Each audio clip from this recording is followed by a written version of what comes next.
What up? What up? What up? What up? I ain't been live in a little bit. YouTube put me on YouTube punishment because of, my last couple of videos. And it is what it is, people. Okay, so you guys know that I have been talking about investing your stimulus check if you did not need it. And I will go through, once again, with some new information on my reasoning and if you should and should not invest your stimulus check. So, for one, if you got a stim check, which most of us did, and you did not need it right away, you're who I'm talking to. I'm not talking to somebody who needed their stim check like, boom, right now, I need my money, because there are a lot of people who are in that position where they need their stim check. You're not who I'm talking to. I'm talking to people who do not need their stim check right away. So, now, how do you know if you need your stim check right away or not? It's just like, okay, I need it. But in how do you know if you can invest it, and be okay and not have to run back to it? That's the real question. Like, okay, I got my stimmy, all right, I'm cool, but how do I know I won't need it, 2 weeks from now? Well, the answer is you don't. you don't, because life happens to everyone. Anything can happen. But here's the thing. It's always the thing, isn't it? Here's the thing. If you have a fixed cost, meaning these are bills that will come to you no matter what. So this is your rent, your light, your gas, your food cost in your house. Even if you have, children or whatever, you already know that it costs so much to feed you and your household. These are pretty much your fixed cost, okay? They fluctuate little by little, but nonetheless, they're definitely going to hit you every month. And then, of course, you got your extra cost on that. You got your phone, your cable bill, things that you can get rid of. You can get rid of cable. You don't need all those channels. But nonetheless, you're paying for them. So those go into your fixed costs too. But those things some of those things you can live without. You can live without the Disney Channel. When I'm on the Disney Channel, I'm there only when my show's on. I only subscribe to HBO when my shows are on. Other than that, I have no interest in them whatsoever. So I cut that out. So that's $13, $14, $15. Boom. I get rid of, when my show is not on. So it's a fluctuating cost when I choose to have it. If I want it to be a fixed cost, then it is. All right. So if you have a fixed, I don't need it, but I do, but I need it, but I do. Hey, good morning to you. Okay, so I don't need it, but I do need it, but I don't. Okay, so you're a person kind of you're in between that. Okay, so you have to look at your fixed cost. So let's just guesstimate what your fixed cost is. You know what it is. We don't. I'm just using arbitrary numbers. All right. So let's just say your fixed cost is $1,500 a month. That's kind of around what my fixed cost is. It fluctuates little by little. And it's actually a little under that, but I always go with $1,500 because just little extra stuff, that's out there. I might want to buy something different at the grocery store. So I use $1,500 as my fixed cost. This is what I need to make in order to keep the ship right. All right.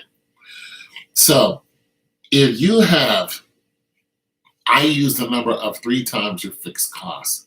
So if you have almost $5,000, saved up, then you're pretty much good. And the reason why I use 3 times your fixed cost is because right now we're in a very tumultuous atmosphere. Nature is kicking our behind down there in Texas. Who knew that a cold snap would come through Texas and just wreck it? Now, the same things has happened to Atlanta and other parts of Georgia, before, where they got snow and then, everything just boom. But who knew that would happen? So, these are people who were in a very terrible position, and some people needed money and that they didn't have. We had 19 people who died. We even had some people who died here in my state. One guy, I knew him to see him, but I didn't know he was homeless until, they was like, this homeless dude died. And it was like, we've seen this dude everywhere. He didn't seem homeless to us. He was a homeless dude. He died in the cold. So nonetheless, that's a terrible story. But I didn't even know he was homeless. But nonetheless, so you have that. You have the pandemic that's, working us in every kind of way. And so what I'm saying is, so you're one of those people, you need it, but you don't need it. Okay. So it's a good chance that you ain't got $5,000 sitting in, what I'm saying, you don't have 3 times your fixed cost. It's a good chance you might be able, if everything shuts down and the money that you're easily accessible to, you might be able to pay your rent maybe once or twice. You might be able to cover your fixed costs maybe once or twice. But you really like, oh, I you know what I'm saying? I really need this to be close at hand. You know what I'm saying? So when it comes to investing, this is my opinion, and I've heard other people talk about this too. So when it comes to investing, you're going to look at, there are 3 different ways, there are 3 different progressions when it comes to investing. You're going to either be a moderate investor, a moderate and kind of aggressive investor, and then there's an aggressive investor. Now, so let's just say that being in your situation, you need it, but you don't need it. Okay, so here's the way I would look at that. What I did was I called up the banks and asked what I could do, right, with this money, this $1,400. What can I do with it? And I called a couple different banks. And first one I called was the bank, I'm at. And they eventually, got around it. They told me, I have a bunch of information I wrote down. But they were telling me, you want to get into stocks, okay, fine. But stocks are aggressive. Stocks, ETF funds, they're aggressive. And then there's different numbers to them. There's A, C. It's just a lot of information to get into them. And most of us aren't, we're just not those people. That's not our profession. So it can get pretty cloudy real quick. So you're like, look, I just want to be able to put money into something and get money back. Whether I'm going to get money back into my bank account and use that money, or whether I'm going to get money into my bank account and save that money. So that's the real question. That's where you're like, I need this money to make money so I can use it now, or I need this money to save money so it can keep making more money. So if you're one of those people who need your money to make money where you can use that money, there's a couple different options for you. Okay, so one option for you is you can get into the stocks. Well, remember, stocks is aggressive. And if it's more aggressive, you can make more, but there's a higher risk to it. Okay, so you're not really trying to lose any money. So you want to go into a moderate game. you're like, yeah, take this money, invest it, but I'm very moderate. I'm conservative is what you are. You're very conservative. So there's conservative, moderate, and then there's aggressive. I'm conservative, but I want to take a small risk. Even if you put your money in the bank, you still take a risk. Okay. So when it comes to stocks, you have stocks and bonds. So you're like, okay, I'm very conservative, and you have CDs. CDs give you they don't have a very good percentage when it comes to gains. So let's take my bank. My bank offered a CD. They offer several CDs, which are certificates of deposits.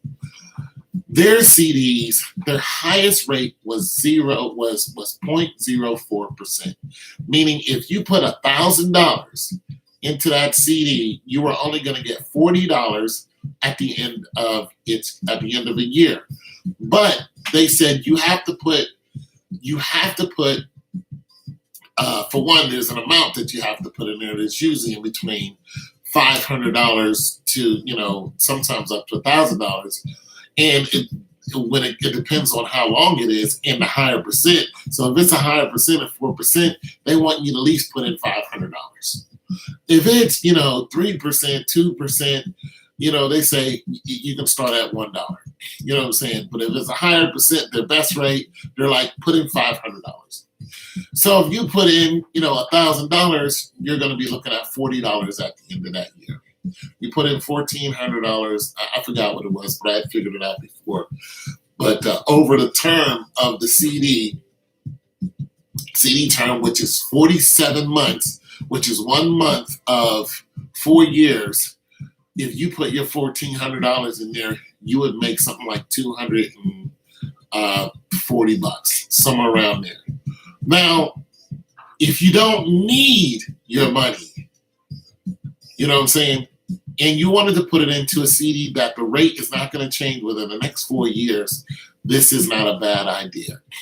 It beats what the bank is doing because the savings account is 0.001%. So you're not making any money if your money's in. As a matter of fact, you're losing money because the bank charges you fees.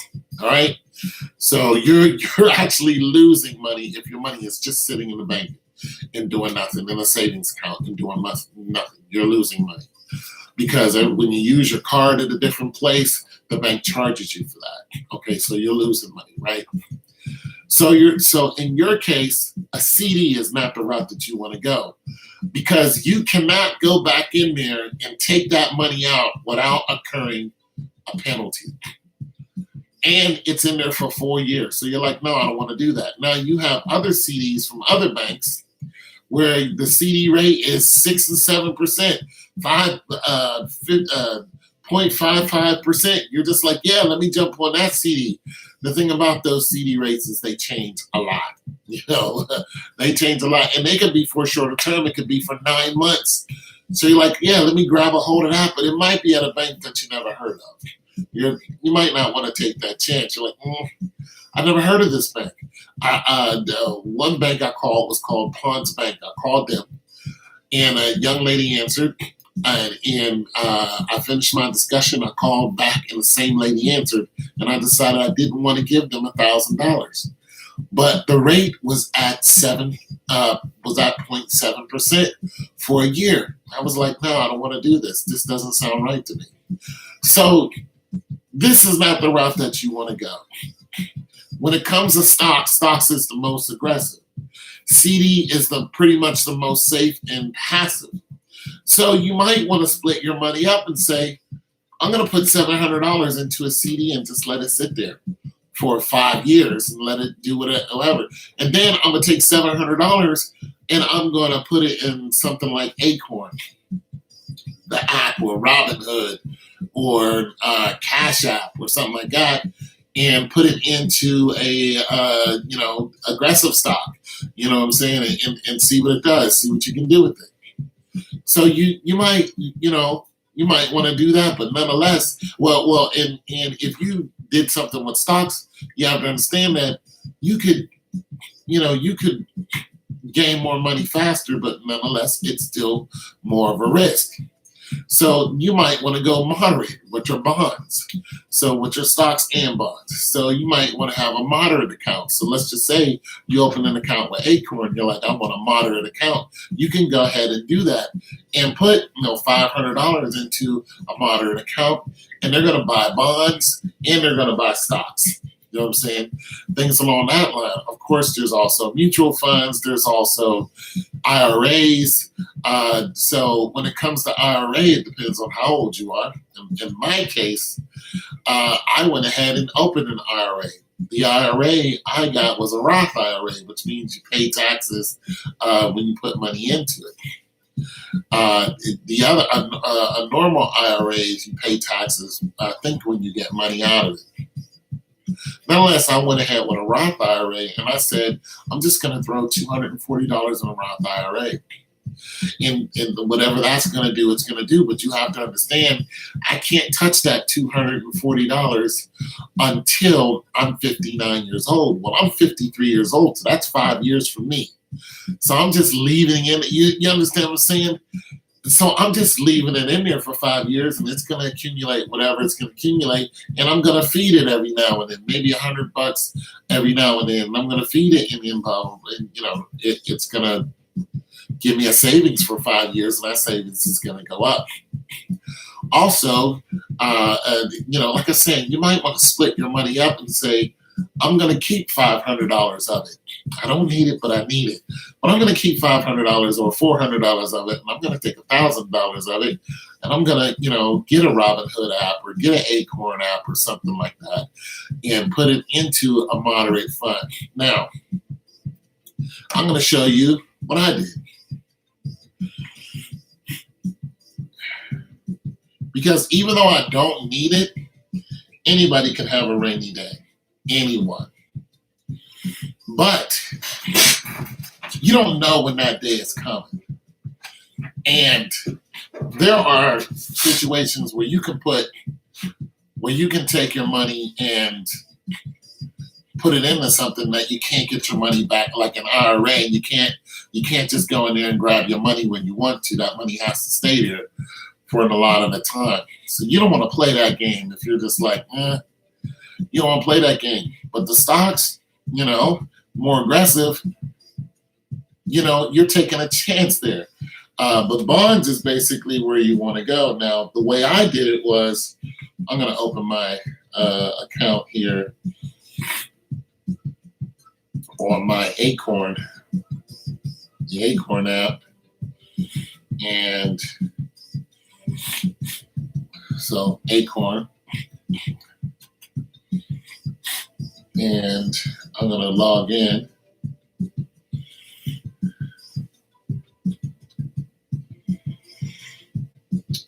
And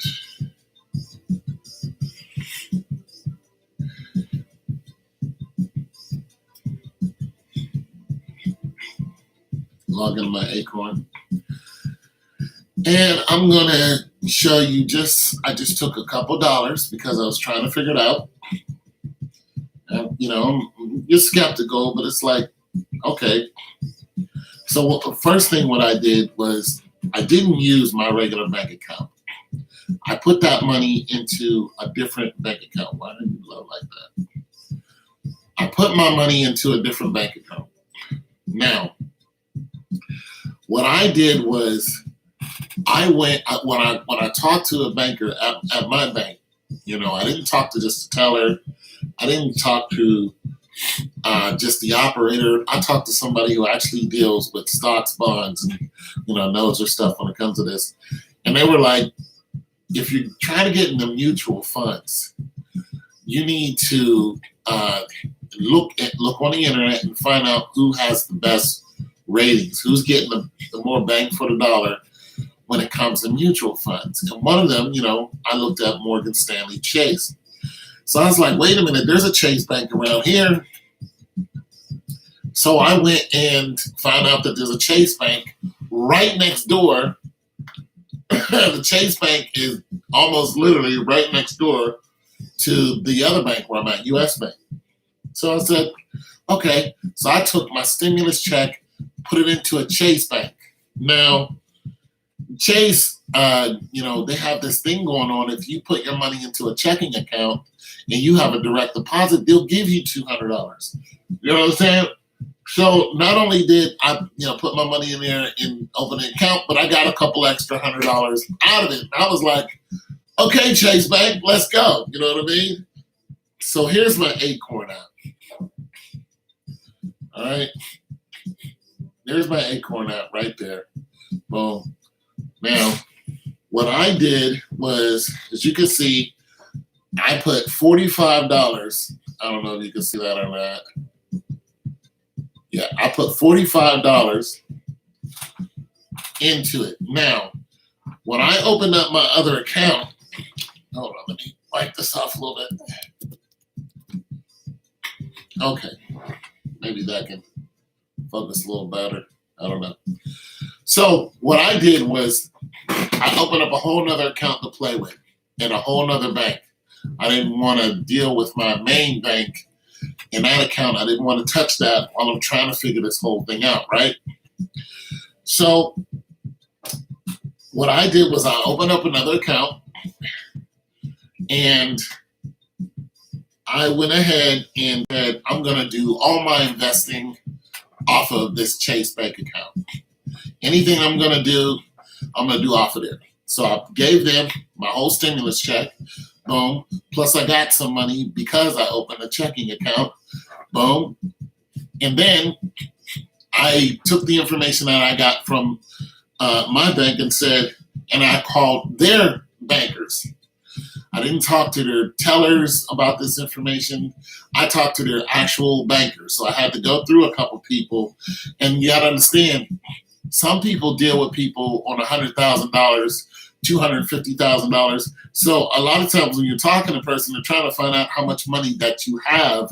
They're gonna ask you how much you're investing, and then they're going to send you to somebody else because they're the people who deal with people who have $100,000 that they're trying to invest. I'm not that guy. I don't have $100,000 to invest. But the one guy was like, "No, you don't have it yet." But he's letting me know you're on the right road, though. You don't have $100,000, but if you keep this up, you're on the right road. And I was like, big ups to him. Okay, so once I put money into that account, I went ahead and opened up what I really wanted was a mutual fund. But being that I don't know how to pick stocks and I didn't know what mutual funds to get, I went and they also told me about something called a robo account. Now, a robo account is what it sounds like. It's an account. It's a robotic account that does the investing for you. What you do is you have to put so much money into that robo account, and they automatically start playing the stocks for you. Okay, I'm going to do another video where I'm going to show you my actual robo account. Okay, so what the requirements for this was, you had to put $500 into a robo account to start it. Now this is at Chase Bank. Now my bank, US Bank, they said we have robo accounts too, but they start at $10,000. So I was like, no, I don't want to do that. I don't want to, no, because I may need that money for, whatever. So I'm not going to get to 10,000 and put it all in robo, even though you can pull money out of your robo account. So a robo account is not like a IRA where that money has to be in there, or a CD where that money has to be in there for an allotment of time, or you get penalized. If you have a robo account, you can actually go and take money out of that account. Now, of course, you're looking at taxes if that robo account has made money, but it is what it is. And a lot of times taxes is, okay, let's just say you put money into a CD, you want to take that money out. If you took that money out in less than a year, in less than a year, if the CD is for a year or more, so let's say it's for 4 years and it's at 4%, you want that 4%, but you end up needing that money. So a year doesn't even go by. You're 1 day less than the calendar year. You're like, I need some of this money out of this CD. Well, you're going to get penalized 20% for taking that money out of there because it's less than a year. If it's over a year, you're going to get penalized 15%. So there's a difference. So nonetheless, so my Robo account, I said, I want to throw $500 at this Robo account because that was the requirement. So I said, boom, 500. I put $525 in there. Boom, this money is still, when you look at my account, it still shows it as an asset. I can still go in and get this money. My Roth IRA still shows as an asset, so it's not showing as a loss, even though I can't go in and get that $240 out of my Roth IRA. So you see the difference. One, I can go in and grab money out of. The other one, I cannot go in and grab money out of. My Roth IRA, I can't get money out of it until I'm 59. I can't go in and touch that money. And the Roth IRA has a limit on how much you can put into it. My Roth IRA, I can only put $7,000 into it. My Robo account, I can put an unlimited amount of money into it. So you're seeing how this goes. Now, my Robo account, it takes a few days for them to, get it registered and all this and start trading with it. But I made, in 2 days, I made $3.87 off the Robo account. I have $500 into it, $525 into it. Boom, the first 2 days, $3 and, whatever cents into it. I'm like, okay, boom. So the thing about these accounts is it's not going to be every day I'm going to make $1.50 every day. That money's going to fluctuate. Right now it's showing $2.22. So that money's going to go up and down, but it's going to go up. It's going to do this. So right now the economy is being stimulated, right? So, stocks and the stocks and bonds that the Robo account is being invested in is actually going up. So it's a great time to get in on something like this. But remember, I'm not an accountant. I'm not a stockbroker. I don't know what I'm doing. A Robo account is kind of a set it and forget it thing. It's put money into it. Let the experts handle it. But don't just get a Robo account at any bank.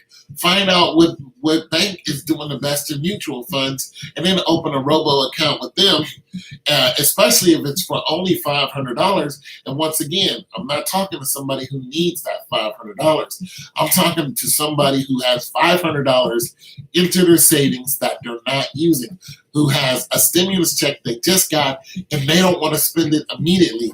This is the person who I'm talking to, not the person who has, 1 month, your fixed cost, you know what I'm saying? You have your fixed cost of $1,500 or whatever it is, and you have another $100 sitting in the bank.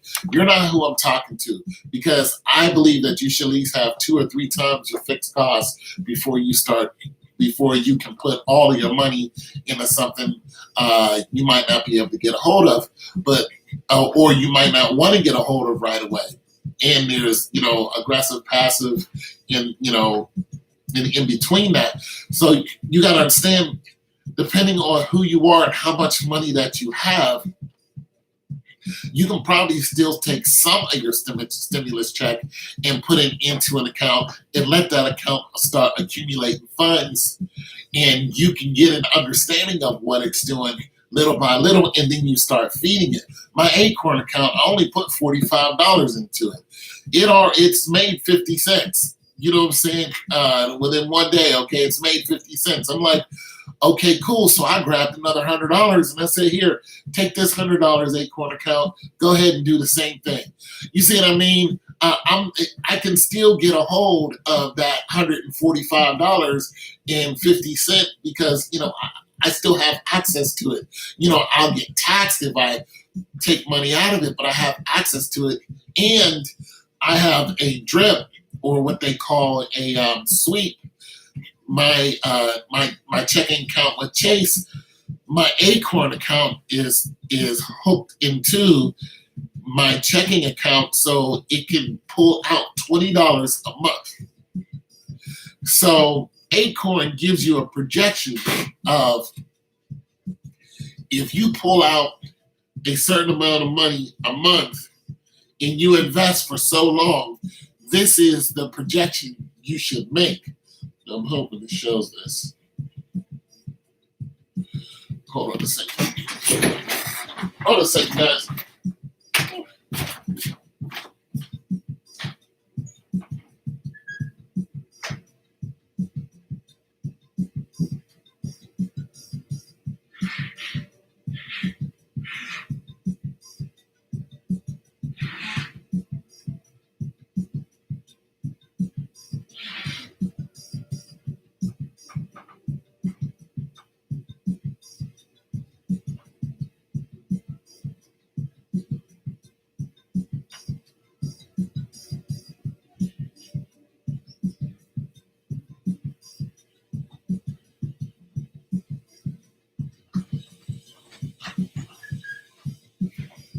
All right, so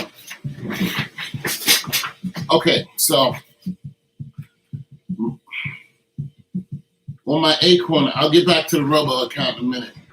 Okay, so my projected, so now it's 71 cents. So 45.71. So the Acorn account is making money. But here's my projection. I don't know how good you could see this. I don't know if you can see these numbers. But it's giving you a projection of what you can make, what you will make if you stay on the same track. Okay, so I don't know if you can see that or not, but I'll go ahead and explain to you. Okay, so I have 45.71 in there now. Remember, I started off a couple of days with $45. Now it's 45.71. I have it will pull $20 a month from my Chase account into my Acorn account. I haven't done the whole roundup yet, but I will have, if I continue on this pattern, I will have $94,393 in there by the age of 92. Now, my return will be $69,911.68 if I continue on this pattern with just $20 a month. That's how much I'll make when I'm 92. All right. So, of course, you can go ahead and say, okay, how about when I'm 74? You'll make $26,129.87. How about at the age of 64? Okay, for me, that's, only 10 years. I'll have $9,873.12. This is in 10 years. This is in 10 years. I'm 53. So the age is 64. If I stay on the pattern of putting $20 in to investing in Acorn a month, just think about that.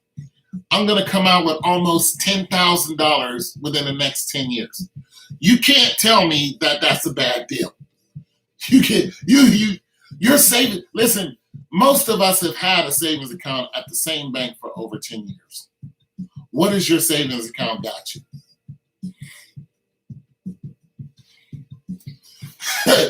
Okay, what has it gotten you? You put $45, in the Acorn and put $20 in it a month. In 10 years, you get almost $10,000. You can't tell me that's a bad deal. I don't know if you guys can see that or not. But you can't tell me that's a bad deal. So now I have this set on aggressive too. So there's, what I'm saying, there's moderate, aggressive, and there's passive. I have it set on aggressive. So I went ahead and put another $100 into it. So of course that number is going to go up, but you have to understand that is more of a risk. The more you go with stocks, the more aggressive your funding is. Okay, it's more of a gamble. All right, you have a chance of losing it. When you open these accounts, they tell you that you can't look. This is not a deposit. You can go ahead and lose your principal. You know what I mean? So, if you got $5,000 and you want to put $5,000 into an aggressive fund operation, well, you could lose your $5,000. The chances are you're not, but still you can lose your $5,000. Even when you open up your accounts online, it'll say, what if you lose 20% of your account? Now, this is what the robo account said. What if you lose 20% of your account? What will you do? Well, at this point, is $1,000 in my robo account. There's 1,200 and something like that in my robo account. If I lose that money, I'm not going to fall apart. Okay, if I lose the whole thing, if I lose 20% of that, $200 or so, I'm not going to fall apart over $200-300. I'm not going to be happy, but I'm not going to fall apart. I'm not going to stop investing. I'm going to figure out exactly why and see if I should shift my money around somewhere.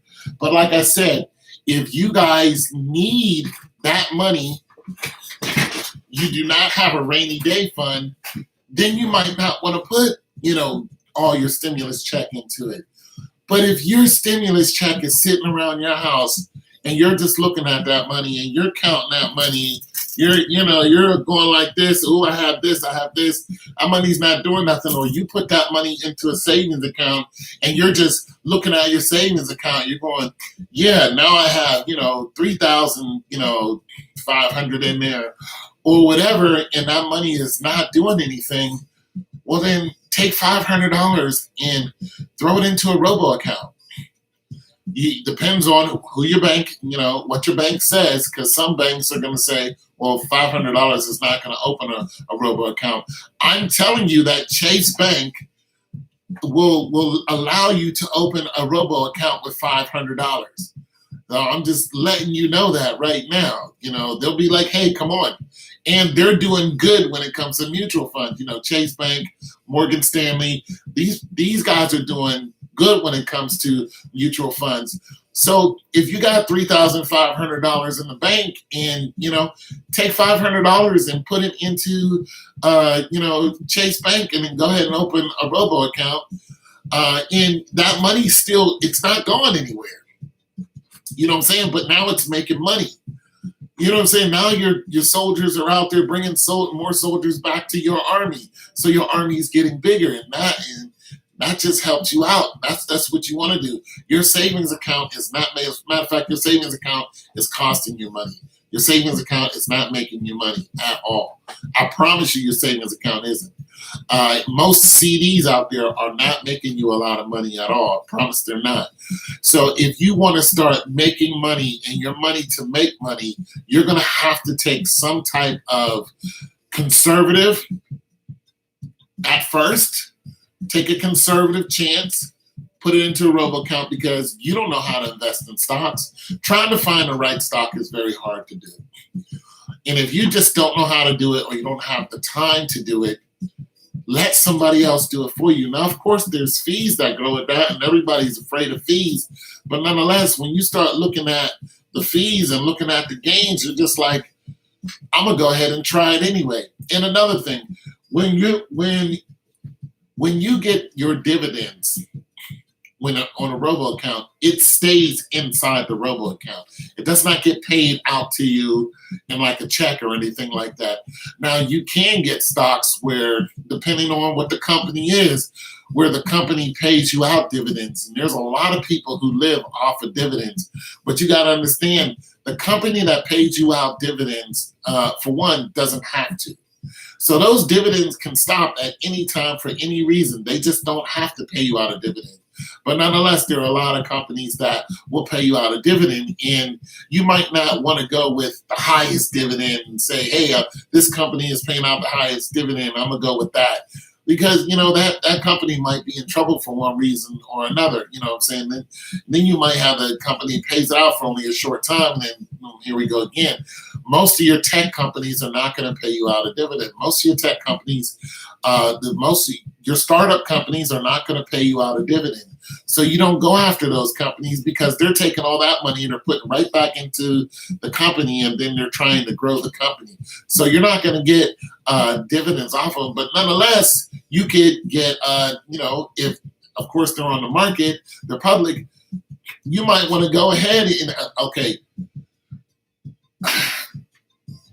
Pinterest. A couple years ago, their stock was $38. Now it's $68. You see what I mean?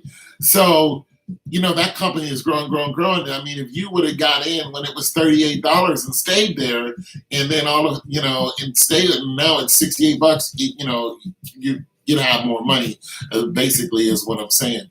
But at the beginning, they were not, they're not paying out dividends. You know what I'm saying? I don't even know if they're doing that now. So there's a lot of people who live off of dividends. In my Robo account, the money that is made goes right back into the account.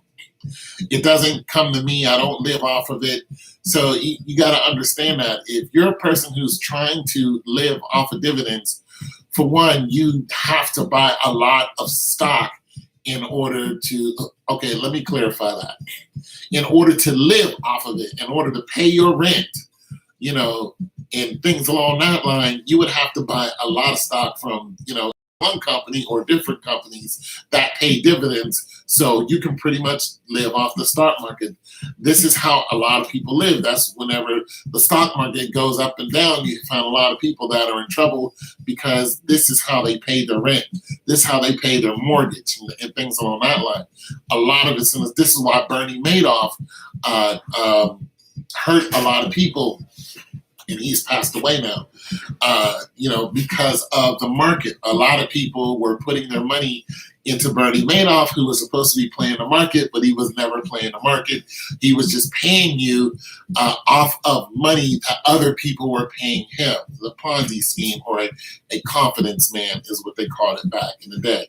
So that's what I suggest to you guys. And there's just so much information on this, but that's what I suggest to some of you guys. If you don't need all of your stimulus check, look, I'm practically pleading with you guys: do not go out and spend. Don't do. Look, the stimulus check is to stimulate the economy, but there is more than one way to stimulate the economy. But if you take that money and you just go ahead and blow that money, thinking I'm doing good for America, I'm stimulating the economy, well, guess what? That money is going to be gone. You're not going to have this money come back to you. You know what I'm saying? It's gone. But you can also stimulate the economy by putting your money into the market. This is why the market's going up, is because they stimulated the economy. You see how that works? Now your money is working for you. It's not sexy. It's the long run. I know this, but this money is still yours. It's still accessible to you. You can go into your account and take this money right back out of your account. And even better, if you actually talk to a banker and you want to get into mutual funds or stocks yourself, you're like, you know what? I want to go with BlackRock. I want to get some mutual funds from them. I want to check out some techs. I want to get Lululemon. I want to go ahead with, IBM or whoever, and you want to go with some of those stocks. You talk to a broker. You can go ahead and do that stuff on your own. You can open up an account online and go ahead and start picking your stocks yourself and seeing what they do if you have that type of time. And you got, like I said, $500 that you feel safe.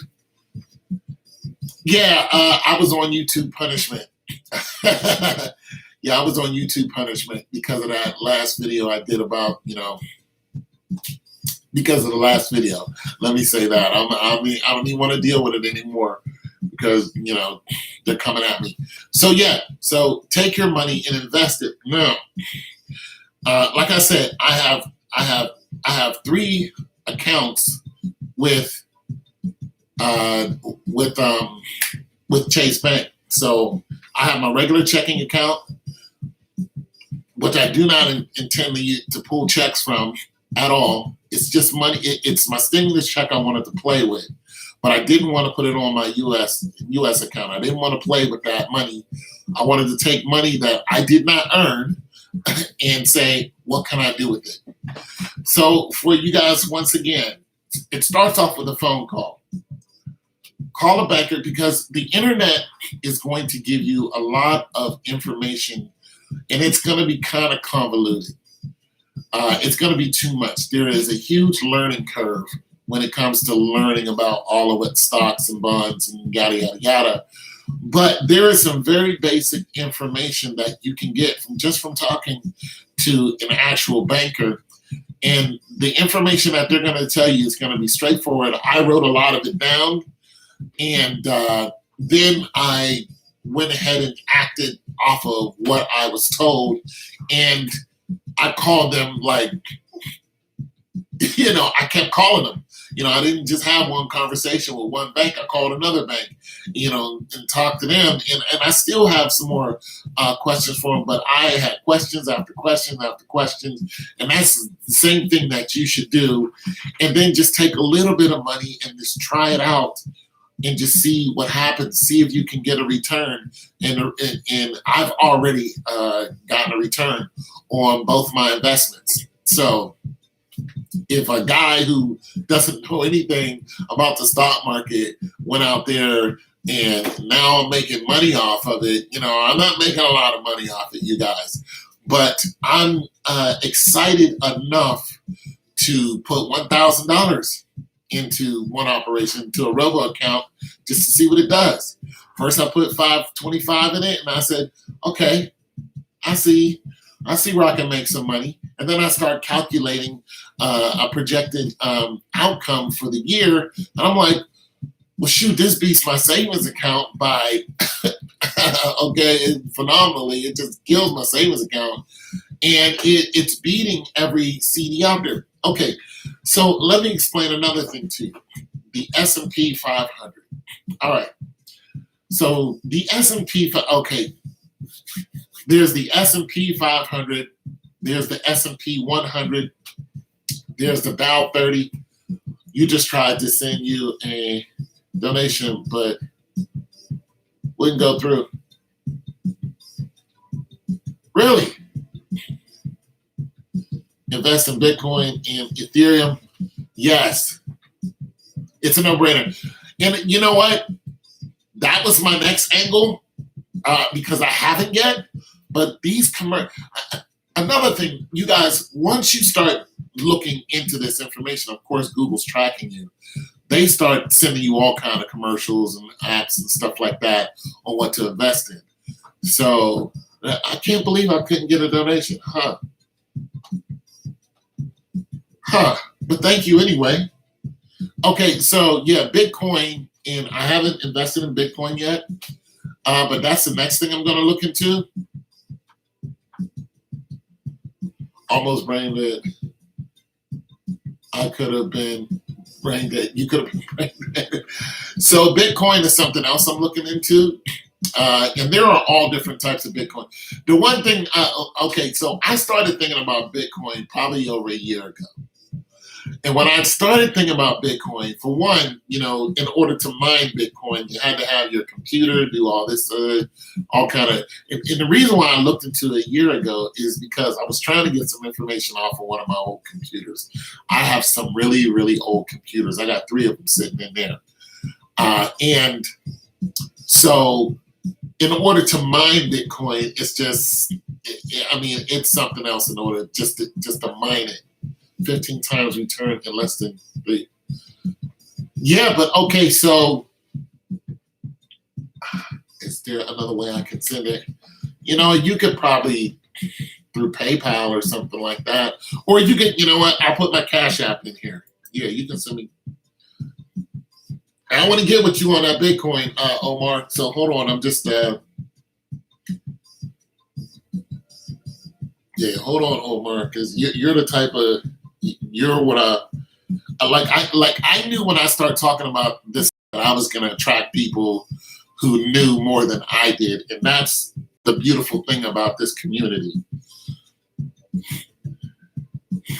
Yeah, I like that because you're gonna tell me something that I don't know, but everybody else needs to know, and I am not the resident expert. And I remind people constantly that I'm just now learning this. Like I'm not even 2 weeks into learning about stocks. Okay, so my Cash App is.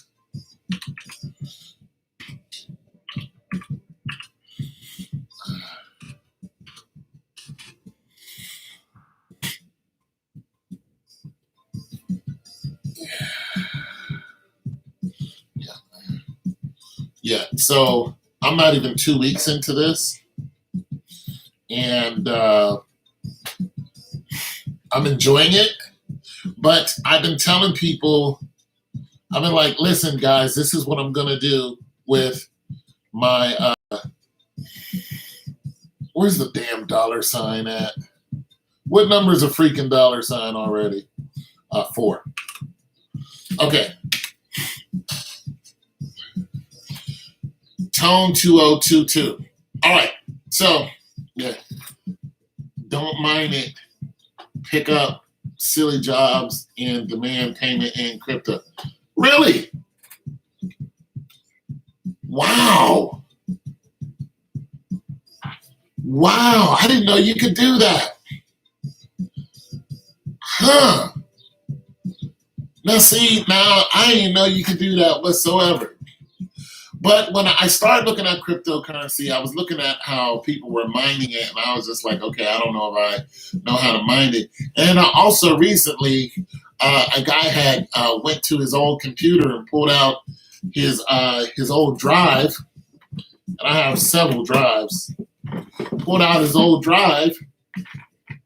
These are hard drives, and found out that he went into the wallet and found out that it was some kind of cryptocurrency in his wallet, and went and boom, turned it right into cash. And I'm just like, you guys don't know who you're talking to, because I have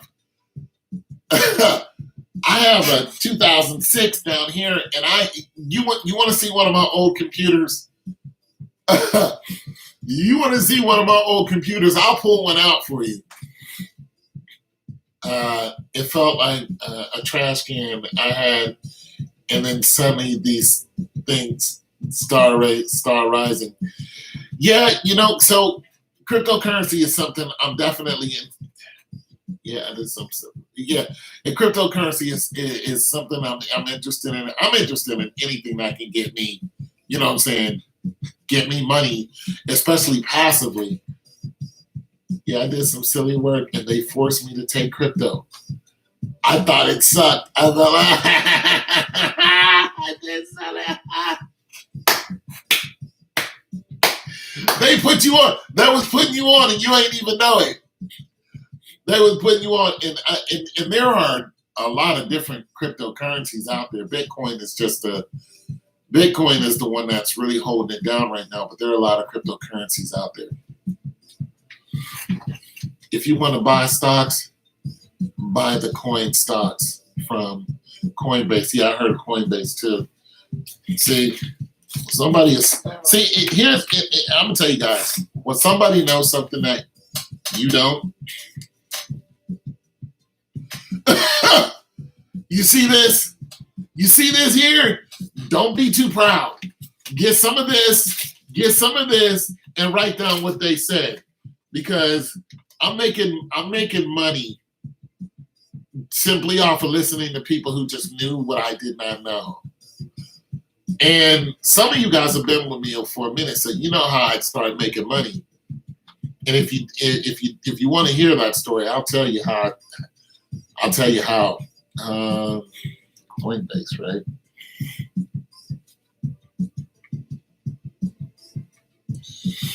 Yeah, Coinbase. That's going to bloom like crazy in an early Apple investment. You know what? I'm with it. I got that stimulus check, and I'm willing to take that chance. I'm willing to take that chance. You know what I'm saying? Right, like I said, right now I have it in a robo account. And the good thing about my robo account is, okay, so if I wanted to pick a mutual fund, right, that would be me going out saying, I want to pick this, this, this, and this in a mutual fund, right? But in my robo account, the experts are picking it for me. Now, of course, I have to pay them whatever, out of it, but nonetheless, they're picking a mutual fund for me. These are guys who know what they're doing, and they're doing that for me. You know what I'm saying? So when it comes to mutual funds, you guys, when it comes to mutual funds, there are different ways to get mutual funds, and there are okay, so you can have a mutual fund that you want to get, and this is how they charge you for your mutual funds. Well, this is what I've learned so far. So there are no load mutual funds. You write a lot about robo investors. Well, I am a budding robo investor. I got like 1,200 and something in it. Okay, so this is what I learned about mutual funds. You have a mutual. Okay, if you want to get a mutual fund, right? There are no load mutual funds, which means you don't have to pay for them up front. And there are loaded mutual funds, which means you have to pay whoever's going to manage it, you have to pay up front. Usually the mutual funds, for a loaded mutual funds, they're at 0.335%, in between that and 0.5%. So this is of what you're investing each time. So be careful if you have a mutual fund and you want to go in and move it around. I cannot go in and move around my robo account. And I don't want to, because whenever you go into one of these accounts and start moving money around, it costs you, okay? So if you have $1,000, okay, this is on a loaded mutual fund. So let's just say you went with a company and they said, okay, it's going to cost you 3.35% of whatever you're going to invest for us to manage this account. And this is not each year. This is, I'm putting in $1,000. It's going to cost me 0.35%. It's going to cost me 0.035%. So it's going to cost you what is that? $35 off of $1,000. So it's going to cost you $35. Now, if let's just say that you want to put in $10,000, well, now it's $350. Okay, and if you want to put in $100,000, okay, you know what that number is. It's $3,500. So you see how this goes, and this is every time you put money into this account, they're charging you that amount. Also, you get charged off of taxes for the dividends that you make. So once again, your dividends are taxed, and I forgot what the tax is. I know what the tax is on the CD. The CD, if it's less than a year, it's 20%. If it's a day over a year, it's 15% in perpetuity. I'm not sure what the tax is on the dividend, so somebody knows more than I do. But nonetheless, so that's how that goes. Now, if you get a no-load fund, some people are like, "No, I'm not gonna pay you a fee for you to manage my account." Listen, sometimes you want to pay a fee. I'm telling you now, sometimes you want somebody to manage your account so you don't run into the pitfalls of the stock market and lose your money. So the no load fee is you go in and you buy mutual funds. And the thing about this is you have companies that are no loads, but they're not doing as good as the loaded fees companies. So on one end, you're making more money, and the other end, you're not spending as much money. You see what I mean? So who's winning? Oh, I have no idea. LeBron James. So you understand? So you have your loaded, and the people who are, who you're paying a 0.035% to, it's kind of like you want to go. Some of them you might want to. Oh, there's no doubt about that. But nonetheless, you can still make money. Yeah, you can still make money. So, in your no loaded fees, you're just like, oh, I'm gonna go with them because they're not charging me up front. Well, they're charging you on the back end. So they're charging you like 1.5% or something like that for a minute. So if you're looking at $1,000, it's $100. I mean, it can get expensive real quick. This is on the back end. So if they're not getting you on the front end, they're getting you on the back end. So be careful of the mutual fund that you're trying to get into and who's going to manage it. Because they're going to get you one way or another. And I listened to Dave Ramsey, and basically Dave was talking about, listen, he's not against either one of them because both of them are going to cost you, but it all depends on what kind of investor you are. If you are somebody who is passively, I have no idea who that is, but thank you for the information. If you're somebody who is passively investing, which means you're doing more bonds than you're doing stocks, you're doing more CDs than you're doing stocks.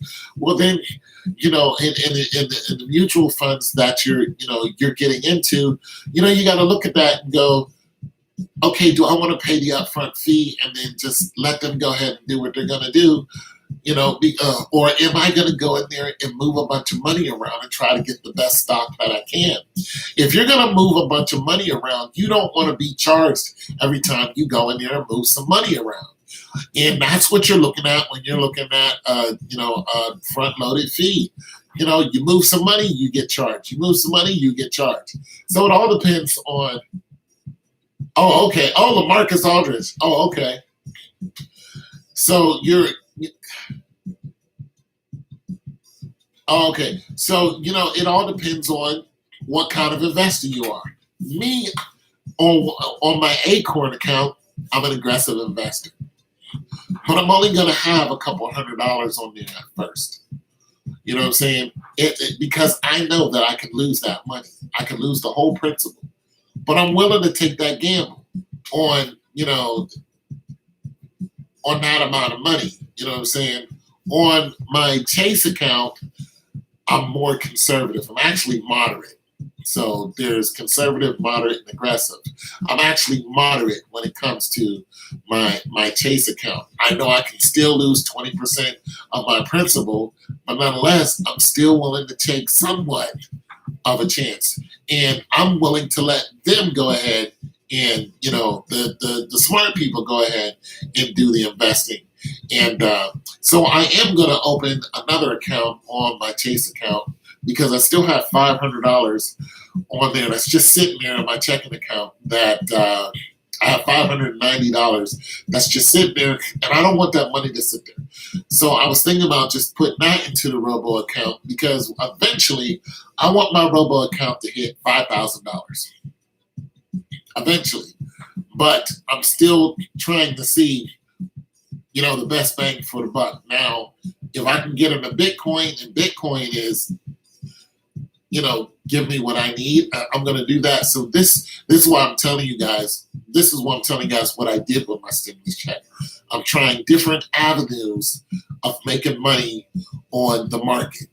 And I'm just saying, Okay, let's try this aggressively. Let's try this passively. And I'm telling you all the information, because hey, we're all a community, and boom, we can all make money some kind of way. Okay, so I'm gonna open up my. I'm gonna show you guys my Chase account. I'm not sure how good it's gonna show on here, and I also try to open up a Webull account so I can just pick my stocks myself. But yeah, forget it. All right, so I'm gonna show you guys my Chase account.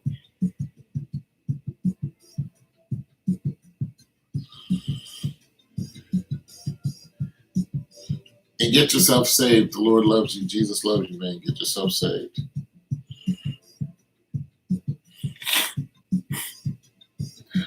Oh, this nose.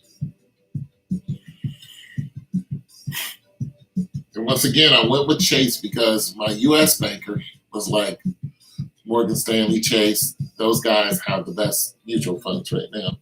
That's why I went with them. I was like, thanks, U.S. Bank. Plus, their robo accounts were $10,000 to start a robo account at U.S. Bank. I'm like, that didn't make any sense to me.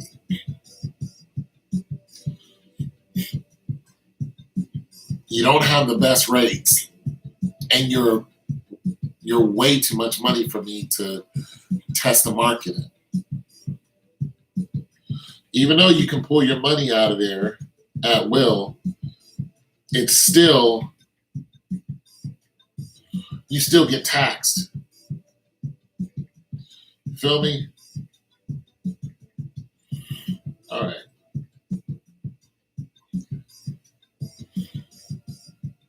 Change the song too. You started earning 20% APY on a deposit. What does APY mean?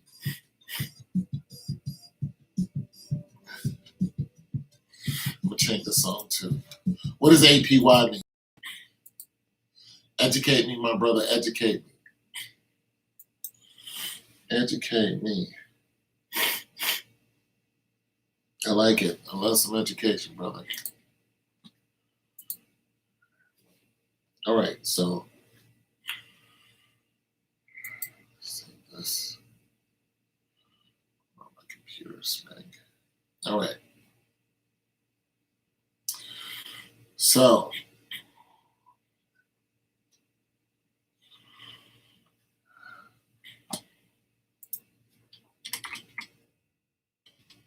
all right, so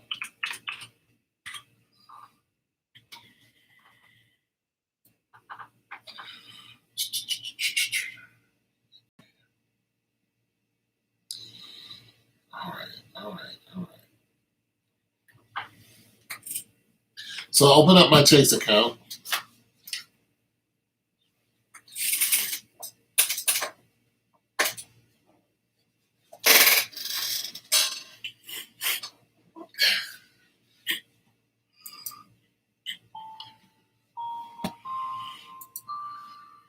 I don't know. Annual, thank you. Annual percentage yield. So like if I have $1,000, I will make $2,000 on or $10,000. I'll make, yeah. Okay, yeah. 20% annual percentage yield. Wow.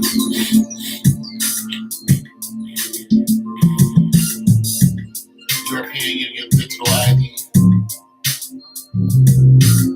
Get a European Union. My man, 50 grand. Yeah, I like that. Hold on, let me write that down. Because I know there are some people who are international investors. And I was like, yo, I'm down with international. I look at a lot of stuff that's happening in Africa, so I want to invest in some companies over there.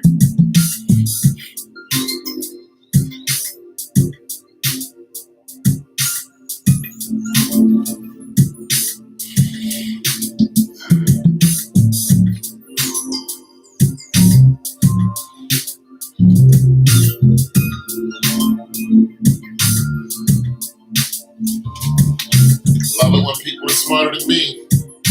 Okay, I don't know if you guys can see this or not. See these numbers?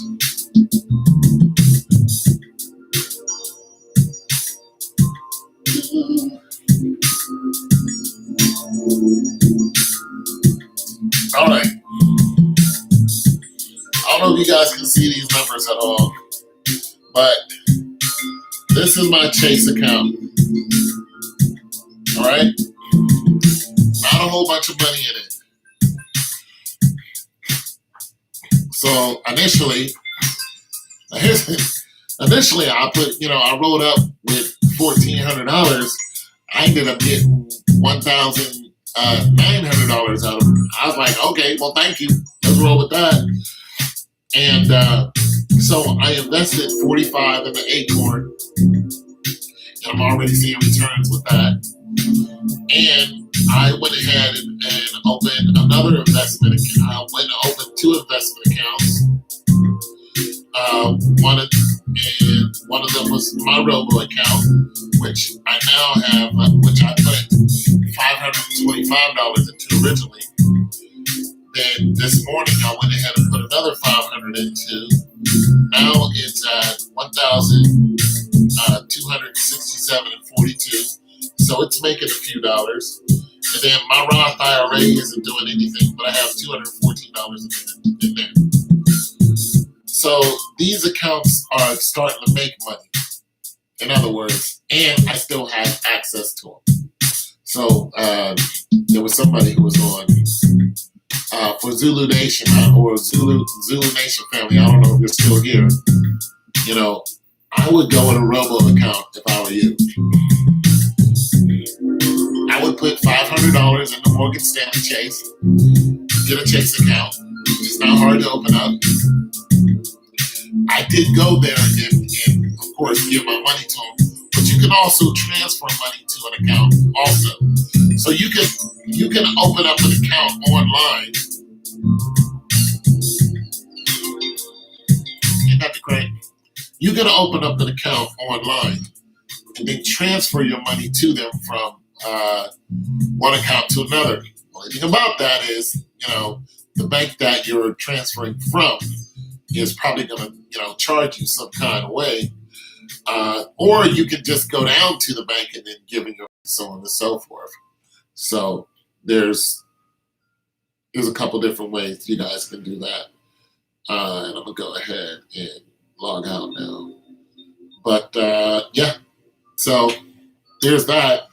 So let you guys know that there's money out there for you guys to go ahead and get. And I'm going to learn me some more about this Bitcoin whole thing because I still have $500. I still actually almost $600 that I want to, try something with. So I just might take $200 and throw it into Bitcoin and see what I can do. You know what I mean? Just to try something, see if I get a return. And if I do, I'll let you guys know about it. What kind of return I got, how I got it, what are the pitfalls of it. Is it worth it? Is it not worth it? And you got to understand a lot of the smaller dollar amounts I'm going to be aggressive with. One, because of my age. A lot of you are probably a lot younger than I am. Like I said, I'm 53. So, I'm trying to get money fast. Well, not too fast, but because if you try to get it real fast, you just, you can still take the chance of losing it. But I'm trying to get a hold of some dollars, and I'm just trying different avenues, with my stimulus check, still stimulating the economy, but putting it into the market. And right now, everybody is saying that now was just a great time to get into the stock market, because, it's just going up. And there are a lot of people I deal with who are in real estate. Okay, so a little backstory on me. Here's how I got the money to him. Here's how I got over 3 times my fixed costs. Okay? Other than that, I would take the stimulus check and hold on to it in a savings account where I can, get to it quickly or put it into a rainy day fund. All right. So here's how I got to the position where I am now. I used to work for Honda as a temporary, and I used to do marketing and promotions. One day I was on my way to work.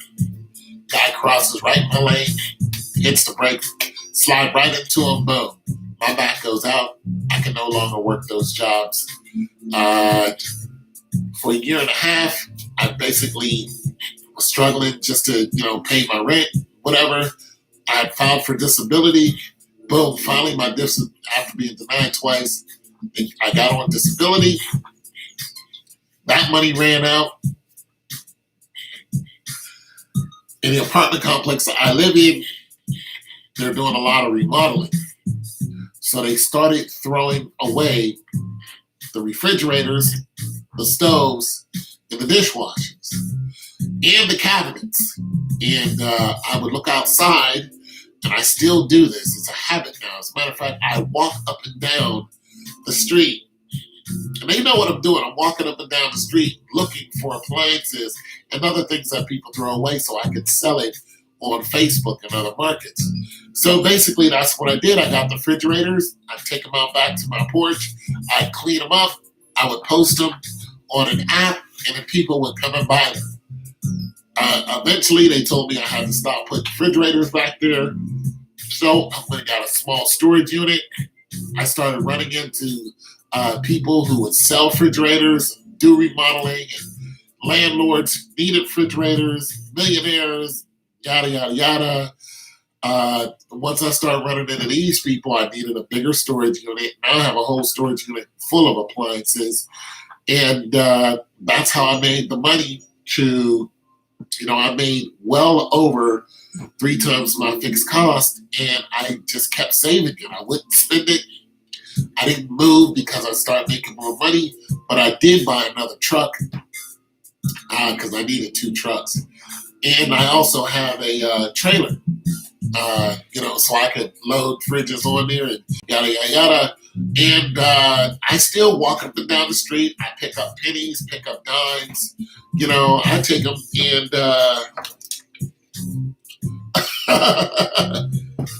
I save my pennies, dimes, quarters, nickels along that line. And because everything's valuable, and if I see some cabinets that they threw away, I will go ahead and pick up those cabinets.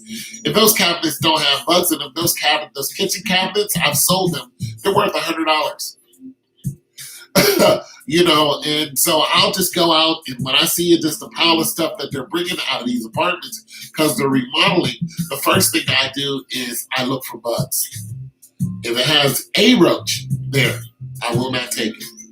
However, if the refrigerator has a roach there, I will take it and junk it. Right now, the price of junk is up. So for a refrigerator, you can get right now $11. So some appliances I get and I don't need because, I find out that they're junk. I'll load up my trailer, head up to the junkyard, and if I have about 4 appliances, I'll get about close to $50 for them.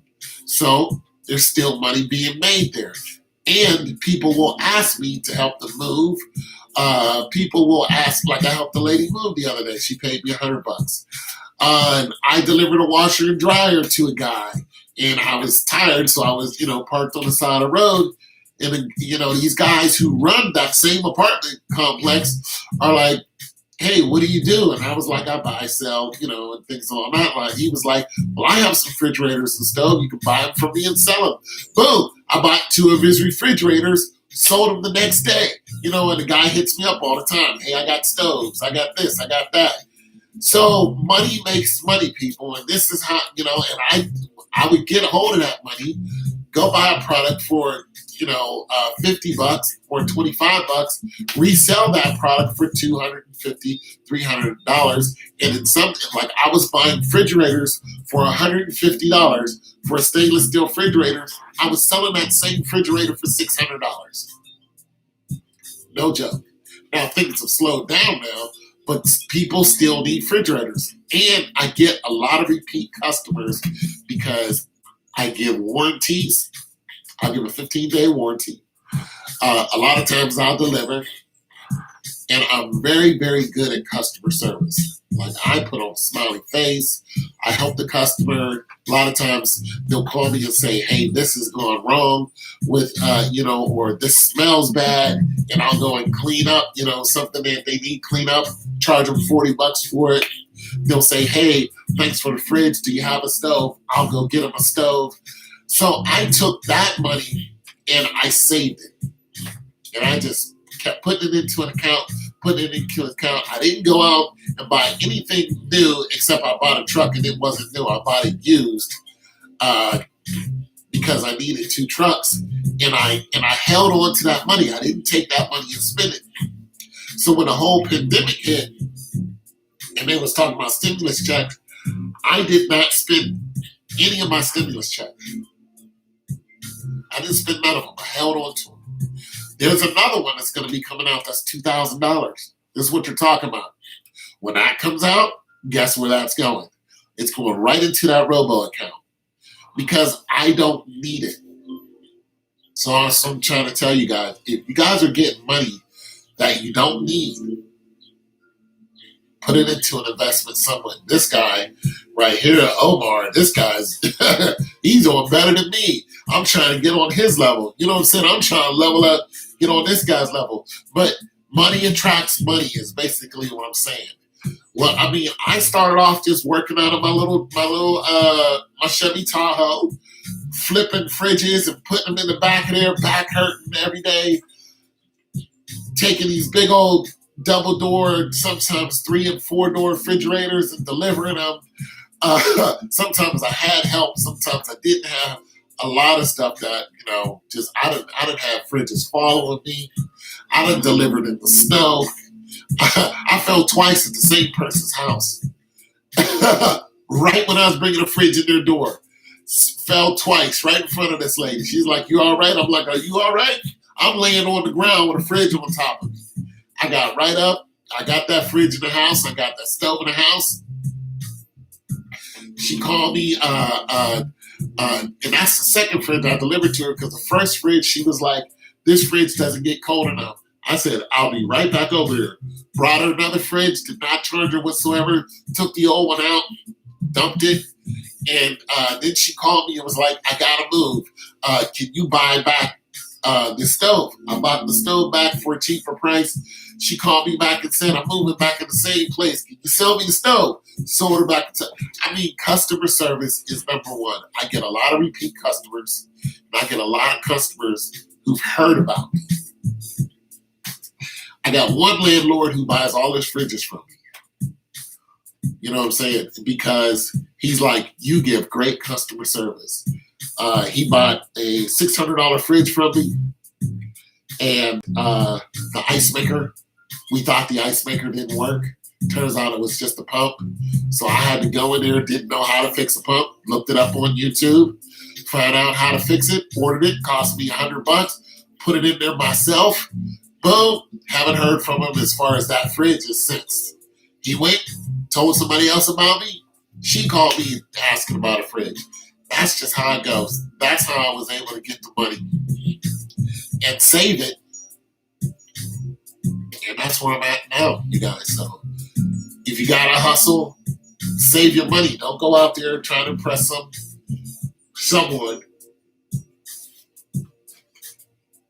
Forget about all that. Forget about all that.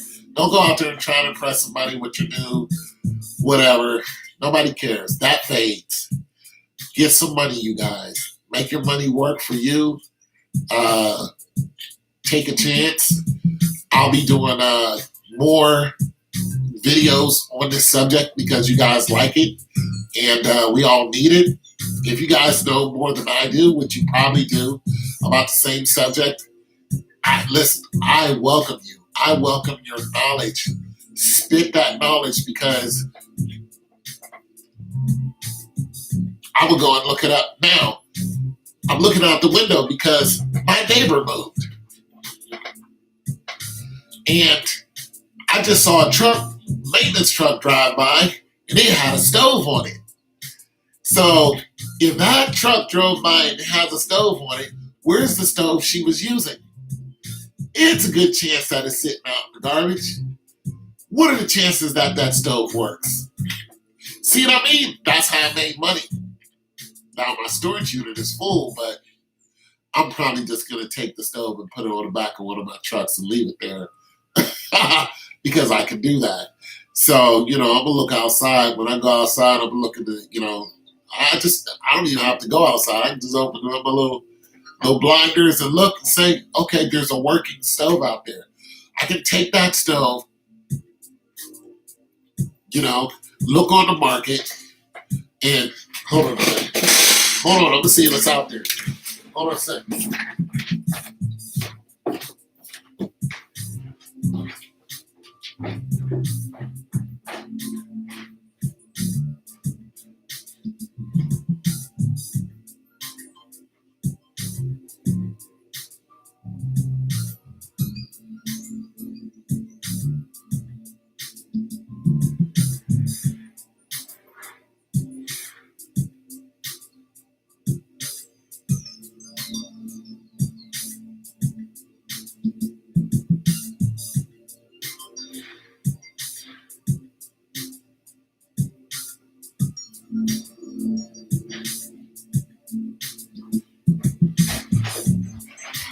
Oh, not yet. All right, so it's not out there yet, but it will be. They'll put it out there. So it's a free stove. It's a free stove. So I'm saying, guys, get your hustle on. That's a free stove. I know that they're going to take it and put it out there. And it's black. So I know her refrigerator is black. They're not going to get rid of that refrigerator. They usually get rid of the old white ones. I sell those white ones for $150. But if they have bugs, if I see bugs anywhere, because customer service, your reputation is everything. I get tired quick, I'm sorry. Ran upstairs.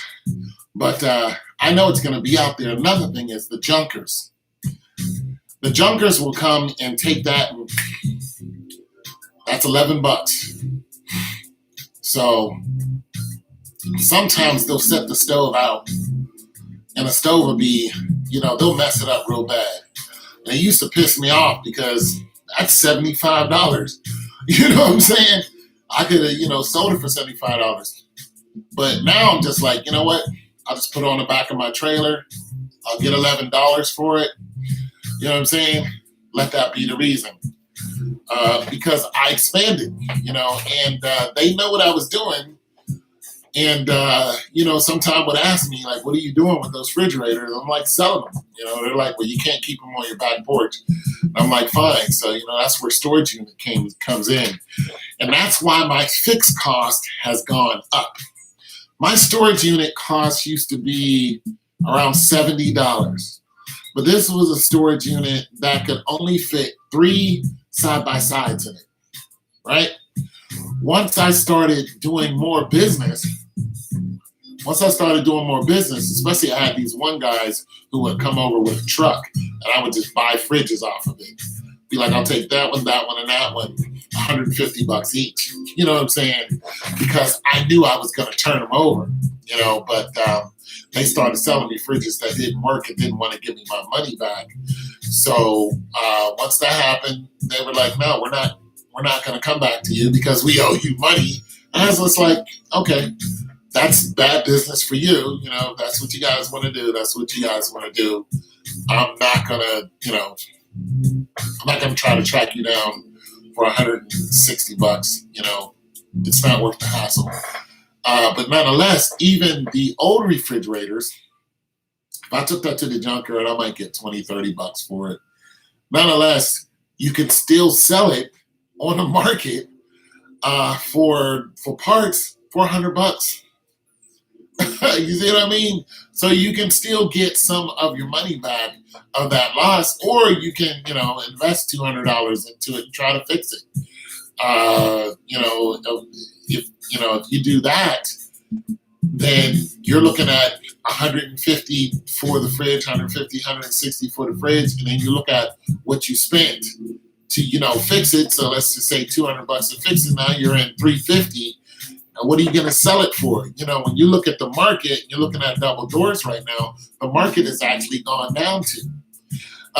It's gone down from the average of 550 to now the average is around 350. So basically, you capped out. Like, what do you want to do? If you're lucky, you can get one off for, 400, 500. But is it worth the $50 or the $150 that you'll make? That all depends. If it's to a customer who keeps coming back to you, absolutely. You sell a working fridge to them and you let them know you fixed it. Oh, that's gold right there. Because they're gonna keep coming back to you because why? You fix refrigerators. You fix appliances, okay? They're going to keep coming and buying your stuff because they know they can call you and do the maintenance instead of calling a Sears, which charges you $100 just to tell you what's wrong with it. Then you're looking at the labor. Then the cost you could be $700 into fixing an ice maker. And I'm not kidding you. You could really be $700 into fixing an ice maker. You buy a fridge from me, it'll cost you the pricey. Well, if you had it past its warranty and the ice maker goes by, then you have to pay for the ice maker. If I sell you one of the ice makers bad, then I have to pay for the ice maker. It's a good chance I'm going to sell you one with a good ice maker, and then a few months later they're going to call me and say, "Hey, this has gone bad, or whatever, so on and so forth." Sometimes it's because of negligence, because of something that they did to it. Because I'm like, I know this worked. It's worked for a few months. You and your kids have been playing around with it, and then bang, it goes out on you. Sometimes it's just the hose, sometimes it's the pump, but I'm not going to charge you $700. If it's just the hose that goes bad, we need a new hose, and then boom, I charge you $40 in gas money. So this is why people keep coming back to me. So that's how I made my money, and I'm just taking that money and investing all my stimulus checks, and I'm going to see if my stimulus checks are going to make me money. So if you guys got a hustle out there, if you guys got yourself a good rainy day fund, you got some money on hand, because there are, I hate to say this, but there are some racist tellers out there. The one lady had $1,000.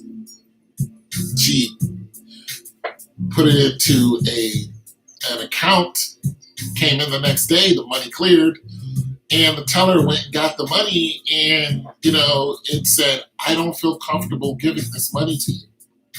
She wouldn't give the lady her $1,000. She's like, "You looked at my account, you saw me yesterday, I'm the same person."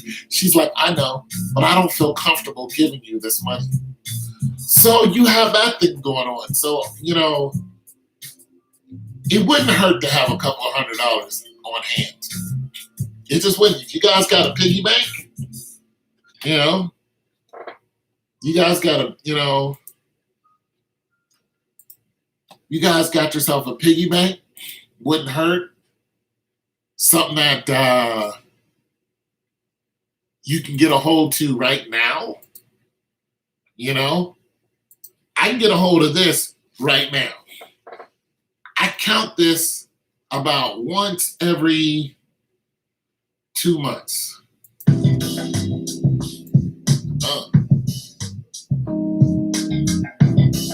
Okay? I count this about once every 2 months.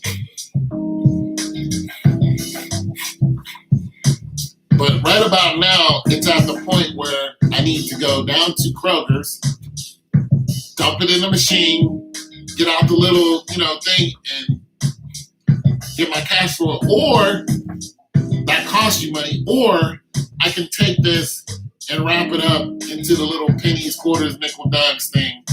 And, that will be what I do for a couple hours. But if you guys got some money on hand, just in case one of these banks flake on you. Or another situation that happened to me. I downloaded and I was trying to be able to go live with people, so I forgot what program it was. And they asked for my credit card information, and I gave it to them.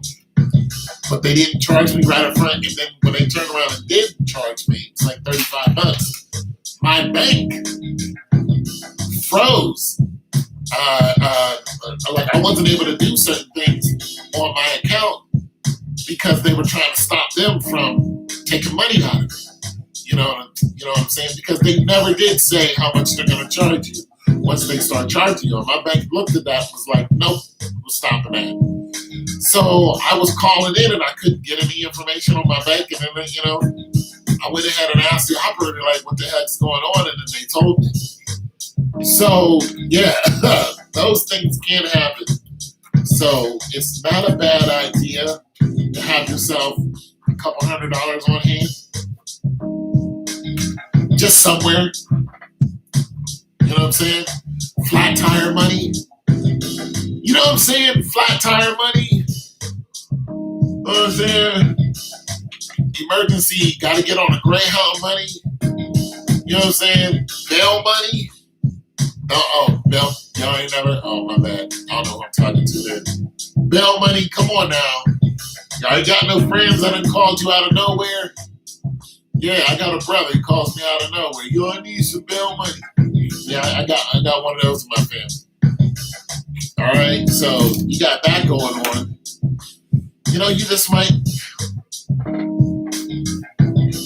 like have some coin somewhere. Have something of value where you can. Like when I got hit by that car, I wasn't able to work, so I actually had to sell one of my automobiles. I just got it, but I blew the transfer case out of it. It was a 1999 Chevy Tahoe. And oh my God, I paid $2,400 for it. I had it shipped across the country. It cost me $810 to have it shipped. Oh, that was my baby. Oh my God. I blew that transfer case right out of it. I put it in four-wheel drive and I floored it in the snow, showing off. Bam! But I couldn't do anything. Couldn't go to work because I'm all hurt up. So what I do? I sold it. I sold it for $1,100. Hurt my feelings. I can go out and buy another one, but I got 2 Tahoes. That's another thing. Don't buy what you don't need. Don't go out there and buy stuff you don't need. You guys buy stuff just because it's a pretty color. Screw that. If you go and stand in line and buy a new pair of Jordans and it loses value as soon as you crease them J's, then you just wasted a bunch of money. If you're doing it just so somebody can be like, oh, you got on the new J's. Now, if you buy those J's and you make a YouTube video about them, y'all ain't listening to me. If you buy those J's and you make a YouTube video about them, and that YouTube video gets so many hits, and you make money off of that YouTube video in perpetuity, that I can understand. Because eventually, what you paid for those Jordans, you're going to get back off of YouTube videos. You see what I mean? So let's just say you made a YouTube video about them, and you're like, brand new J's. Being that that's a hot item, everybody wants to know about brand new J's. Then you say how much you paid for them, where you got them from, so on and so forth. You give details about them. Talk about when Jordan wore them. What game he, just make a whole 4-minute video about your new J's, blah, blah, blah, blah, unpacking, shows you coming out the back. Everybody wants to see that. Shoe aficionados, they want to see you unpack some new J's. They want to see what color they are. They want to yada, yada, yada. They want information about this, for some people who were not able to get them this time around. Because Jay, look, I used to work at a shoe store. Okay, so I used to watch this whole line for people, in Jay's, to come to buy the J's. I used to be a shoe store manager, so I understand the allure. But I'm saying if you're just gonna buy them and wear them and not do anything but just wear them, they're gonna lose value. But if you're gonna take them and start trying to figure out how to make money off of it, then it's going to gain value. Plus, it's going to be in perpetuity. As long as you follow YouTube guidelines, then guess what? That money is just going to keep being made and keep being made and keep being made. And eventually, it will hit the cap that actually cost you the price of the Jordans. So I don't know how much Jordans are now, but let's just say that they're $200. Eventually, you will get $200 off of that video. Okay? I made a video about my generator. I didn't know it would be a decent video. That video is, I can tell you what it's doing. I do right now, or is it doing?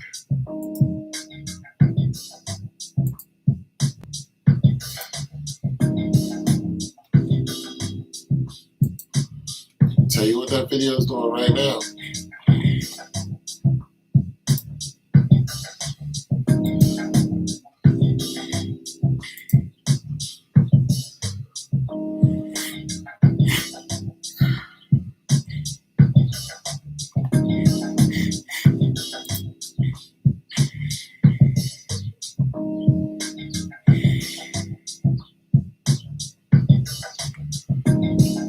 Finding the video, you guys.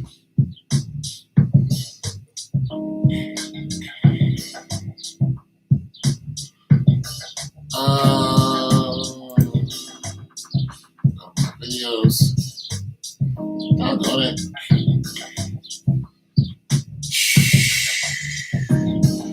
YouTube is always changing stuff around. That's the problem with this. When you want to just look something up, you're just like, okay, let me just look something up. They're always changing stuff around. Okay, so that video, within the last 28 days, I've got 178 views. Not a lot of views, right? Not a lot of views. 178 views. Since it was published, I've made $17.25 off of it. Since it was published. And it was published last year, so it hasn't even been published for a year. It was published in August 29th. And for the last 48 hours, I've got 17 people to look at it. And I've got, okay, in perpetuity, well, since it's in 7, I've got 1.9K people to look at it. So almost 2,000 people looked at this video. The average watch time, this is where I make the money, is a minute and 12 seconds. So a minute and almost 13 seconds. I've got 5 subscribers and I made $17.25. Now imagine if that was a pair of J's. You feel what I'm saying?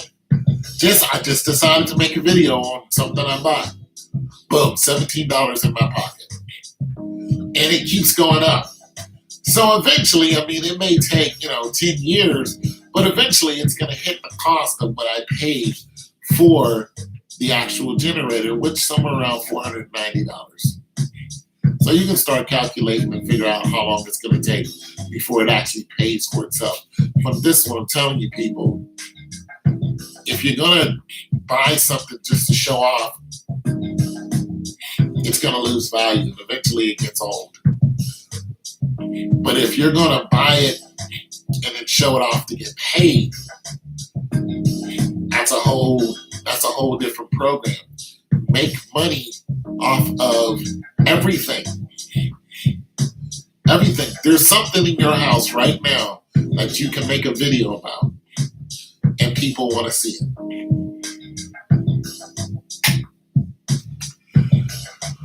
There is. And just to be silly, see this hat?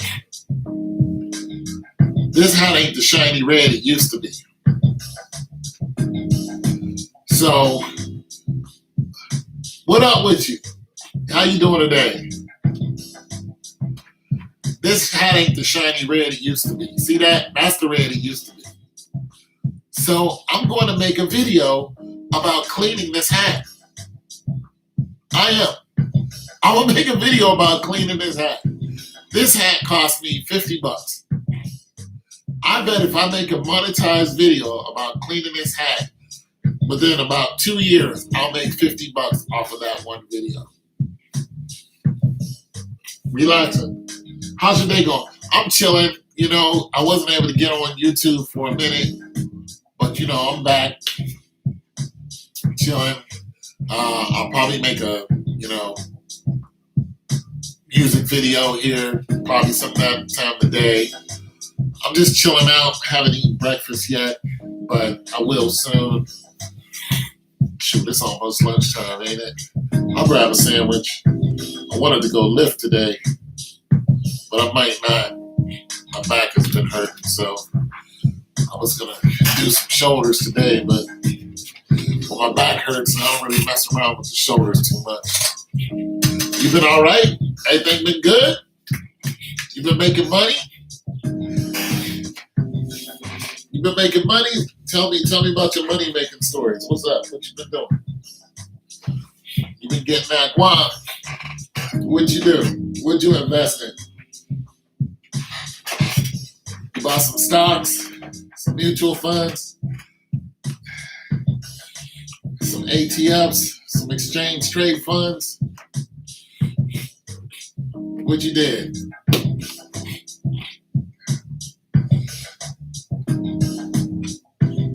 See? My man, 50 grand.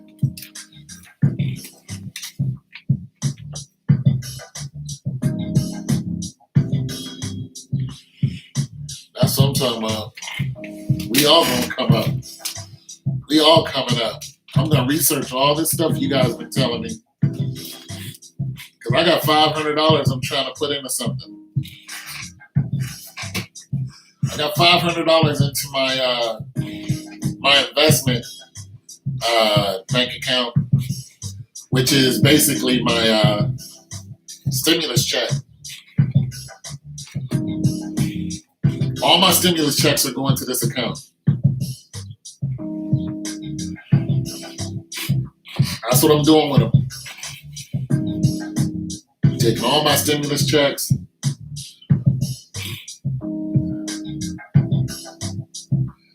Boom, bam, beans and ham. How did you buy it?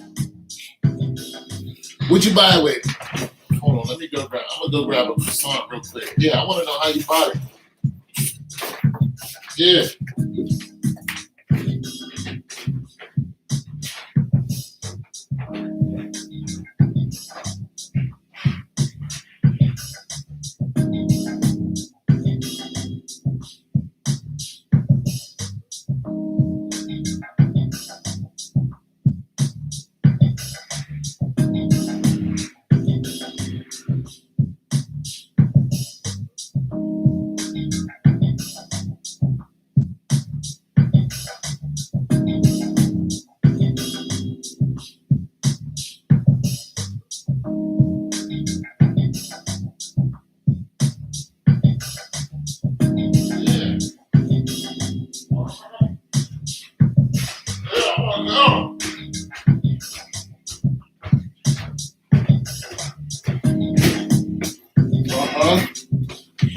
How you buy it?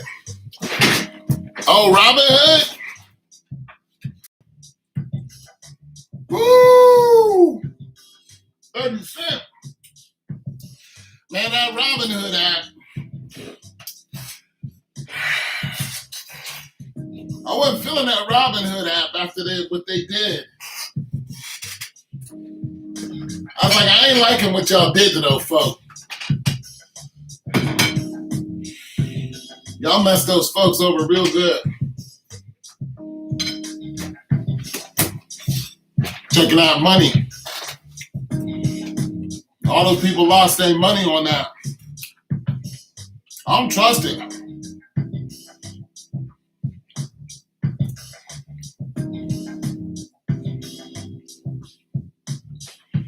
My background presentation. What happened? What's wrong?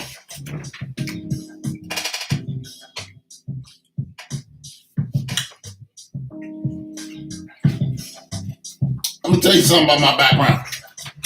Let me get you straight right now. Let me get you straight right now. My work boots, all right?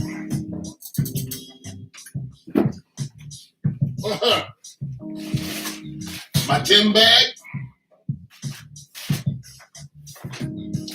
my work hoodie, my gym shoes. Let me get you straight. My work tennis shoes. Ain't nothing wrong with this back here. I'm gonna tell you why. Because without that stuff, I'll be living somewhere else. Okay. All right. That stuff helped me make 20 grand. I'm gonna get you straight. I don't need to clean up nothing. All that represents some hard work right there.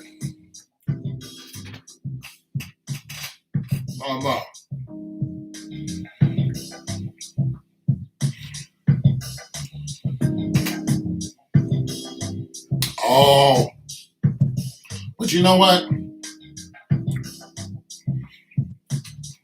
You know, not everything is good for everything, but you can find something out of everything. You feel me?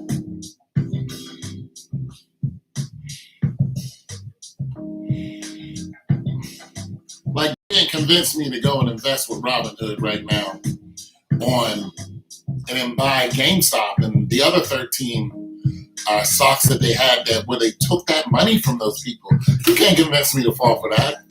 One guy actually lost his life from that. Matter of fact, Robinhood, they sent this one guy a letter that said he owed like $170,000, and it turned out he didn't even owe it. That guy, he left this planet. He was like, wait, what? And he tried to call them, but you can't call them. So he tried to get it straight, like, what's going on? And he couldn't talk to anybody. So, he just was so frustrated. He took himself out of here. Now, I don't suggest that, but it's like, damn, like, I mean, you're going to send me a letter say I owe $170,000 and I know I don't, and I can't talk to anybody? Nah, bro, we're not doing that. But, for your Digicoin, be worth it.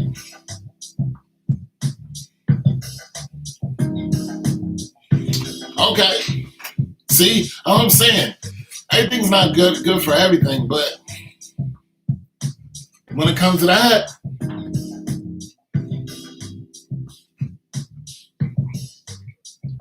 be worth it. Oh, I just want to show you this too, the main work shirt. Video shirt. Because Deneen obviously has a clean house all the time. Work shirt. This is why I make my music on. Deneen's house is always clean. Deneen always got a clean house. Deneen house clean all the time. Everything Deneen house clean. You better not go to Deneen house and wear your shoes because the carpet just been cleaned 10 times. And the floor is always swept. The underwear drawer is all neat and pristine. The towels is folded all the time. There ain't not a dang thing out of order over the main house. You better not go to the main house. You're going to have a problem. You going over there, you're going to be feeling all kind of stuff. You're going to need therapy coming out of there like, dang, I thought I cleaned something. You want to know what clean is? You better go to the main house. Shoot. Deneen irons her socks. You hear me? Okay? You know, little nylon they put on, little lady little stocking, little thigh highs they put on, little. She ironed those too. She ironed them bad boy. All the way up to here. You know how they come way up to here over the belly, the little, you know, when they pull them up and to tuck in the little fupa they got. That part is ironed too. Denise, she ironed the fupa. Oh yeah. Well, what shoe? Me, girl. Know your house, man. Hey, Tuesday. No, go to your house right now. You probably got shoes all over the place. Clean up the month of Sunday. Anyway, so I know there's going to be a stove out there today. I got to make up my mind whether I want to put it on the back of my trailer or not. A good chance that's what I'm going to do. Because I'm either going to get $50 out of it or I'm going to get $11 out of it. Anyway around, I'm going to make money off of what they're about to do. You know what I'm saying? And it's a gas stove too. And I know it works. Problem is I don't have any more room in my storage unit. My storage unit is filled with double doors and stoves. Filled up. So I'm gonna have to keep it on the back of my truck. And what I'll do is I'll take a picture of it, take a picture of the inside, maybe wipe it off a little bit, put it on the back of the truck, or I can put it in my shed. I just pulled the refrigerator out of there, so I can just roll it on into the shed. After I take pictures of it, say what kind it is, put it right up on Facebook Marketing. Anybody looking for a black gas stove, you know, I'll say $75. Somebody be like, boom, I'll take it. And I'll say, you come get it. They'll pull up. They'll be sure it works. I give 15-day warranty. Boom, they'll take it. I'll never hear from them again unless they want something else, because I already know that it works. You know what I'm saying? But it won't be black. It'll be actually white. And white sells faster than anything. Those white stoves, even though they're dirty, people will come in. I've sold them for $150. But when I really want to get rid of it, I'll sell it for like $75 or $80. Boom. Somebody will come over, look at it. Boom, I'll take it. $80, gone. That's $80 just for looking in the garbage. And I do this every day. Every day. I'll walk outside and I'll walk up and down the street looking to see. I walk up and down the street looking to see who's moving. Because when somebody's moving, that means there's potential dollars there. And I'll just wait. Then I'll look at the moving guys. Then I'll look at the guys who are coming to fix stuff. And they already know what I do. I'll just wait. And then when I see them sit something outside, try to say that fast 3 times. I'll just look, watch the van go by, boom. Go look what they're sitting outside, inspect it. If I think it can be sold, bang. Take some pictures of it, take it home, clean it up, boom. Post it. Next thing you know, somebody's coming to pick it up. I just made $75. Take that money, put it in a Robinhood app. You know what I'm saying? That's where my investment money comes from. That's where it comes from. Take it, throw it into Bitcoin. $75. I'm not going to cry if I lose it. Let's see what happens. Throw it into an aggressive stock. Here. Throw it into my robo fund. Here. Let's see what it's going to do in a year. You know what I'm saying? You're hoping, of course, you don't lose any of the principal. I really like that, Jim. It's called Better in the Shade. You hope that you don't lose, of course, any principal. But it's like,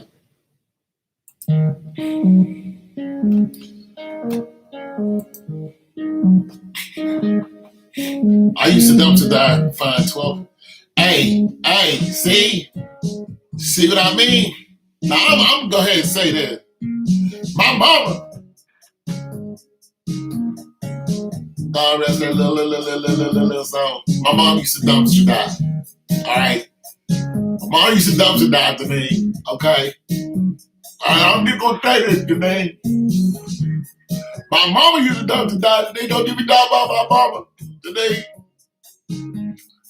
So I was like 14, right? We broke. I mean, we broke. I mean, we broke.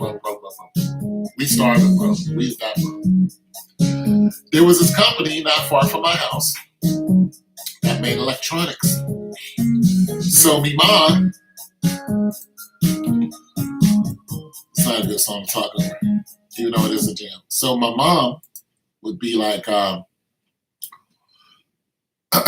she would pass this place on the way, you pass it on the way home because Foodland was right there. Remember Foodland? Foodland was right there. We used to go and get, or Nichols bread. We used to eat Nichols white bread all the time. Oh my God, Nichols bread. So, me ma,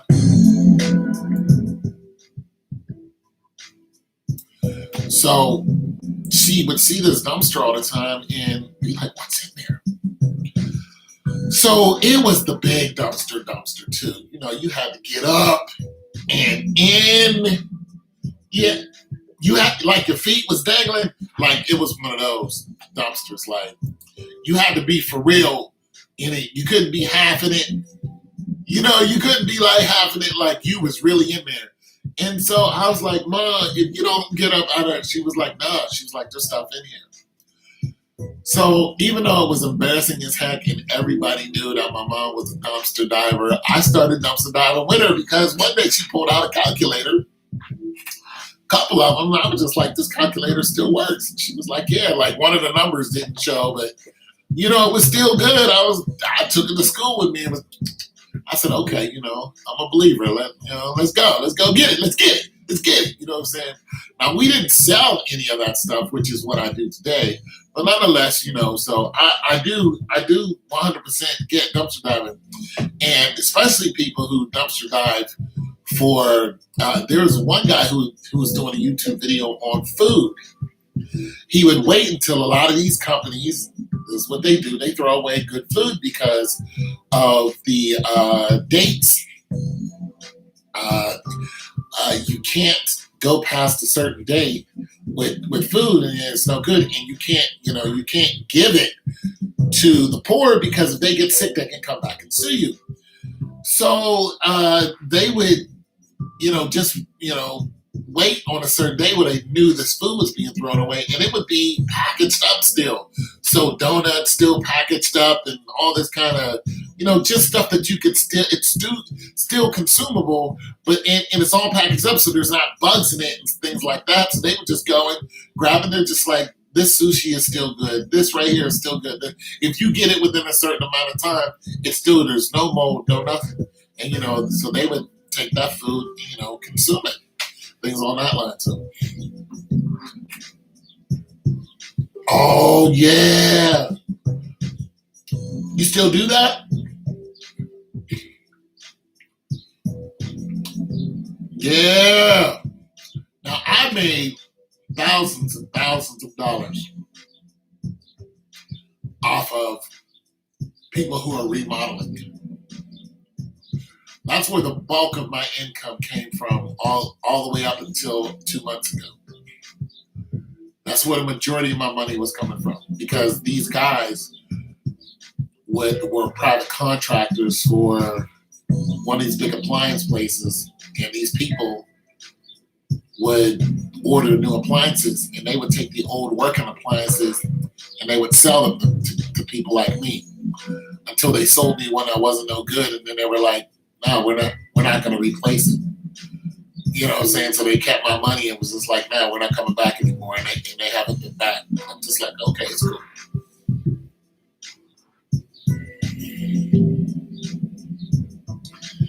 Okay. You got a minivan, didn't you? Okay, so what did you get? A cargo van? A sprinter van? A minivan? What'd you get? You got one of them Chevy. No, you ain't got a Honda Passport, didn't you? Like an '89 Honda Passport. I want a Sprinter van so bad.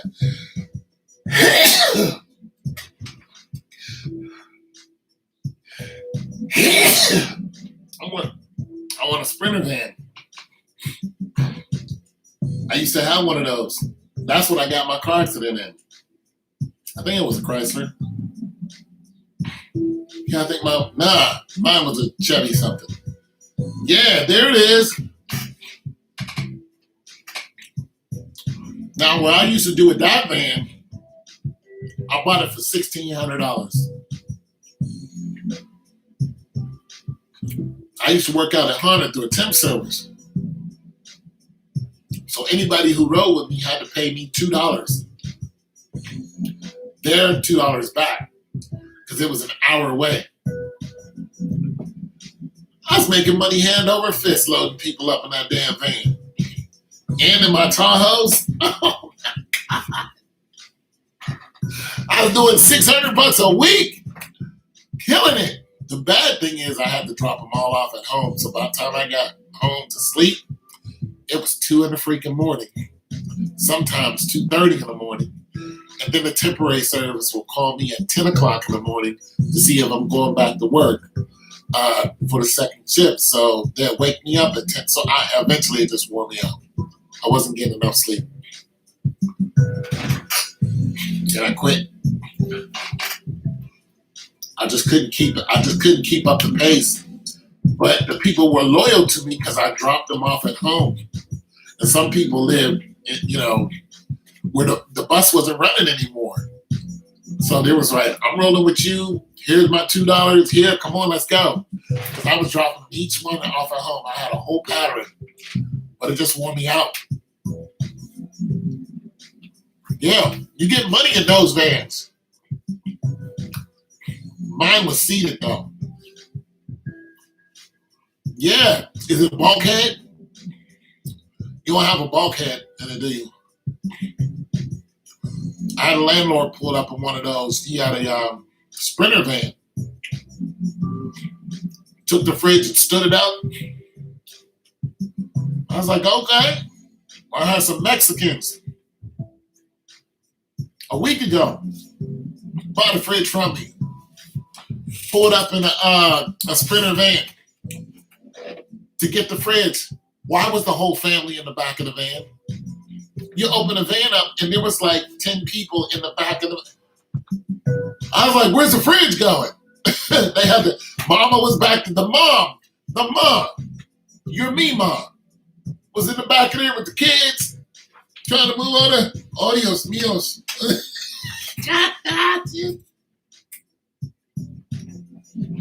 Ay, caramba. Ay, papi. Ay, I can move over. They was trying to make room for it. She was kind of, Mom, move over, Mom. Oh, you got to move over. Audios, mios. She was trying to move over and get her legs out the way to put the fridge in there. They bought that fridge, though.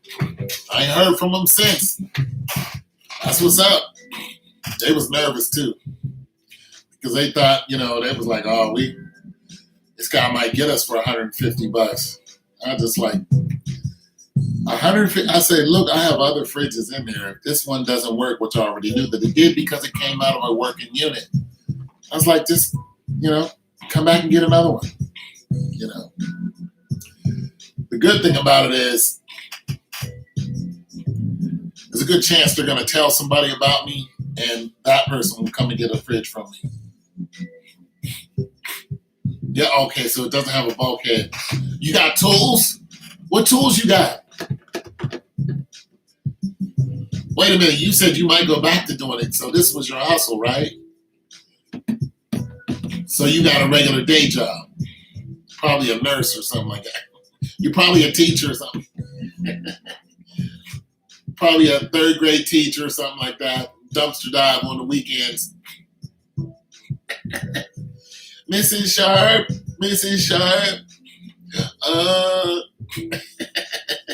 No, Thomas, not today. What do you do on the weekend? I dumpster dive. School bus driver. See, I was close. I was close. Yeah, yeah. See, you got your school bus shirt. You got your school bus shirt. And you got your, right? You got a school shirt, right? And then you got your dumpster diving shirt, right?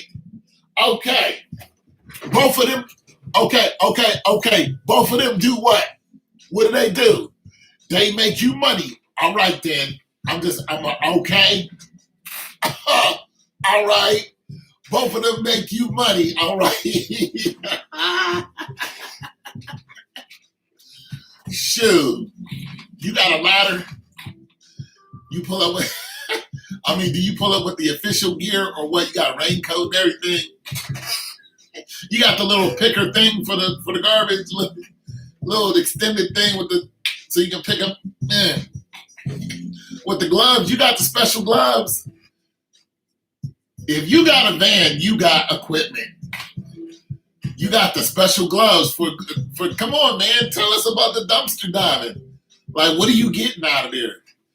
See, my mother, when she dumpster dived, she had a particular spot she went to. She ain't just jumping anybody's garbage. My mama wasn't doing that. My mama just ain't gonna jump in your garbage. You gotta have special garbage.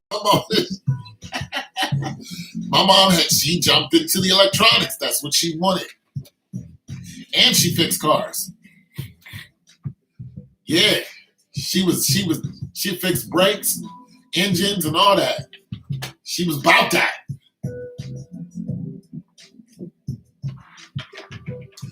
She was about that noise.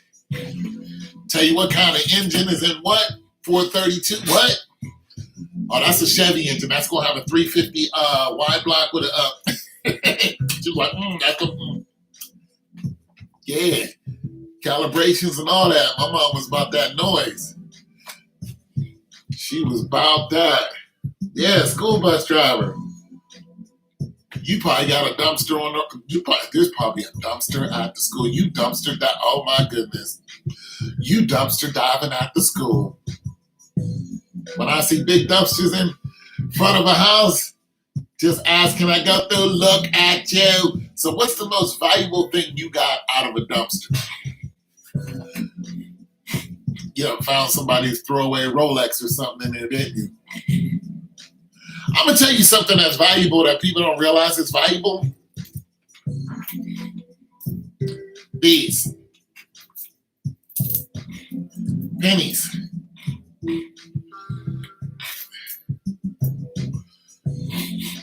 When I go outside and look for, appliances that people throw out, I look for these. You know why? Because pennies in the parking lot are what? Non-disturbed. People don't care about them. So you just got to start thinking, how long has that penny been there? Then you got to start thinking, how old is that penny?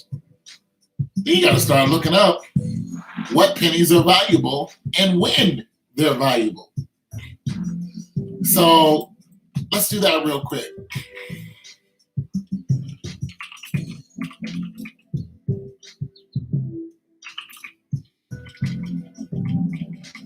I'm going to just Google.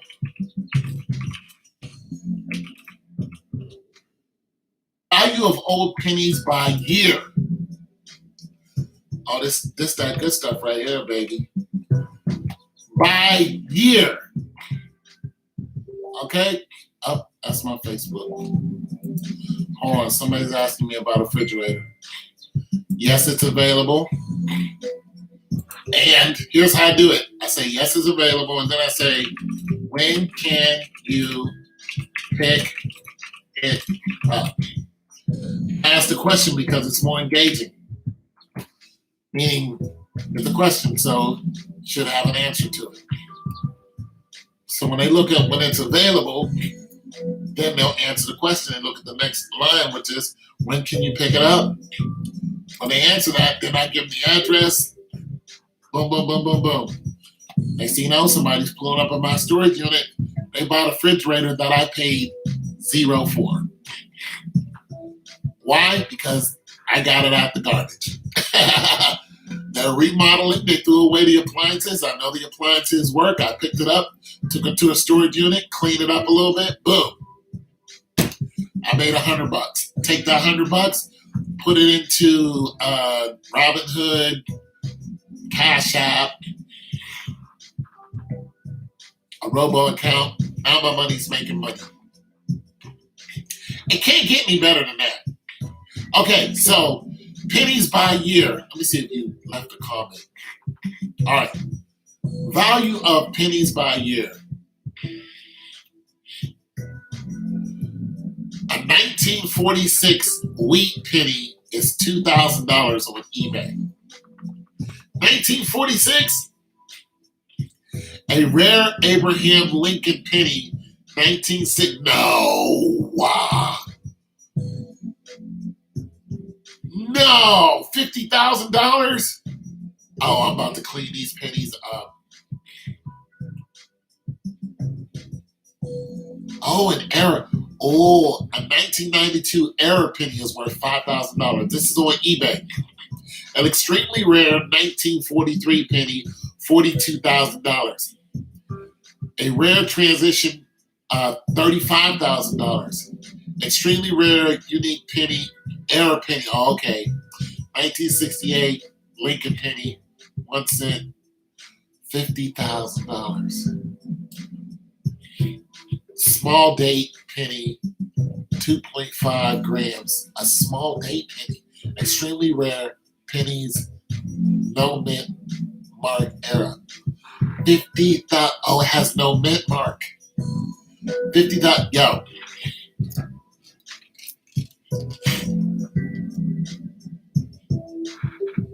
Pennies in the parking lot. Yo, you not listening. I look for these pennies every day in the parking lot. And I'm telling you right now, some of these old rusty dusties, some of these old decrepits, I'm telling you right now, I'm going to clean these bad boys up. And I'm going to see how much they worth. And I bet I come up on some check. Look, I'm trying to tell y'all.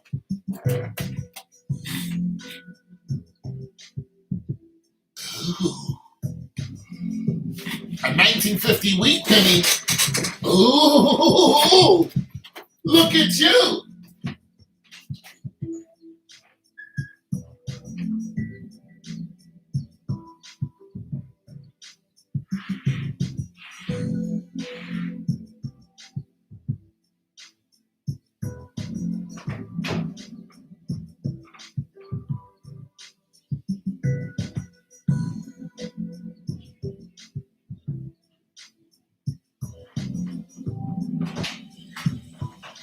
Found it on eBay.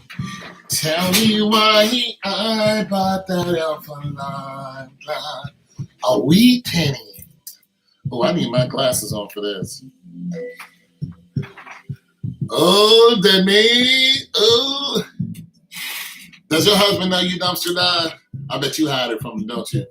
You be like, I ain't gonna tell her, 'cause he ain't gonna want me no more. Baby, where you been? It's 12 o'clock at night. Geraldine, she was having a cookout at 12 o'clock. Y'all, I was over there eating, coming in smelling like dirty corn chips. No, you've been dumpster diving. Hide it from your family. I can't tell nobody in my family that I dumpster dive. They's gonna disown me. Oh, what do we got here? I can't tell nobody I dumpster dive. Now he never know nobody. Ooh.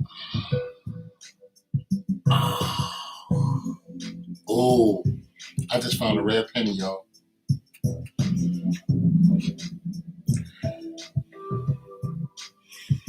With the big, no, I didn't. Okay. Wait a minute. Dang, burn it. I need the phone. Okay, yeah. Pennies don't have this. Pennies don't have the shield on the back of them anymore. Let me look at a new penny. Okay, yeah, they do. What to say? Okay, so the back of them comes in two different ways. Two different. They either have the big old building on it or the shield. All right, this one has a shield on it. This one has a shield on it, and this one has the building on it. All right. I can't tell nobody that I dumped to die. They're not gonna want me down about.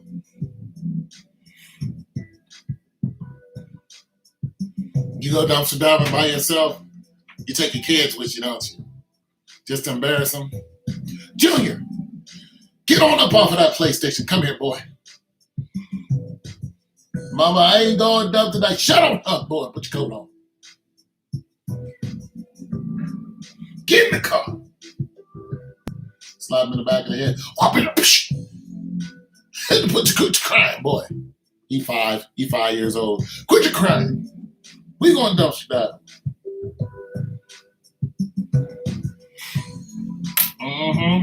Absolutely. 1980. I bet this one is like this old dirty sucker. So are you gonna put it on eBay? Put it on eBay.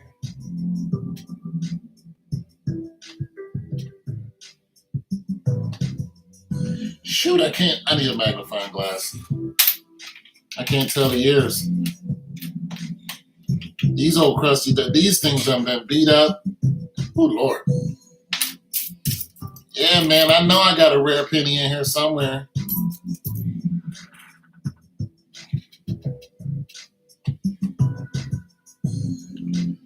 This boy done been beat up so bad.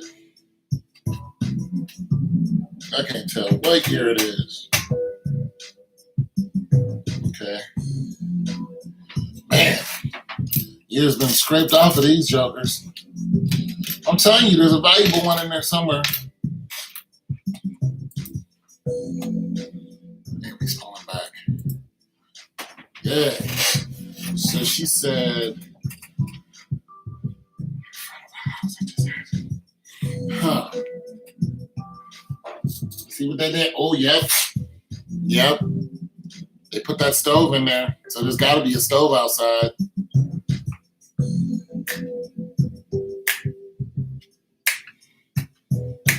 That's money. Especially if I get it before the junkers come by. They come by every day and do the same thing I do. But I have the advantage because I live here. Let me see if they set it outside. Hold on. Ooh, took my time. My time.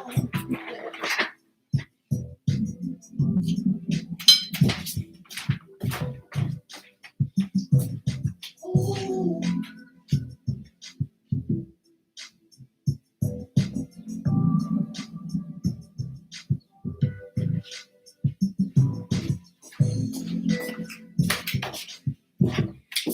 It sure did.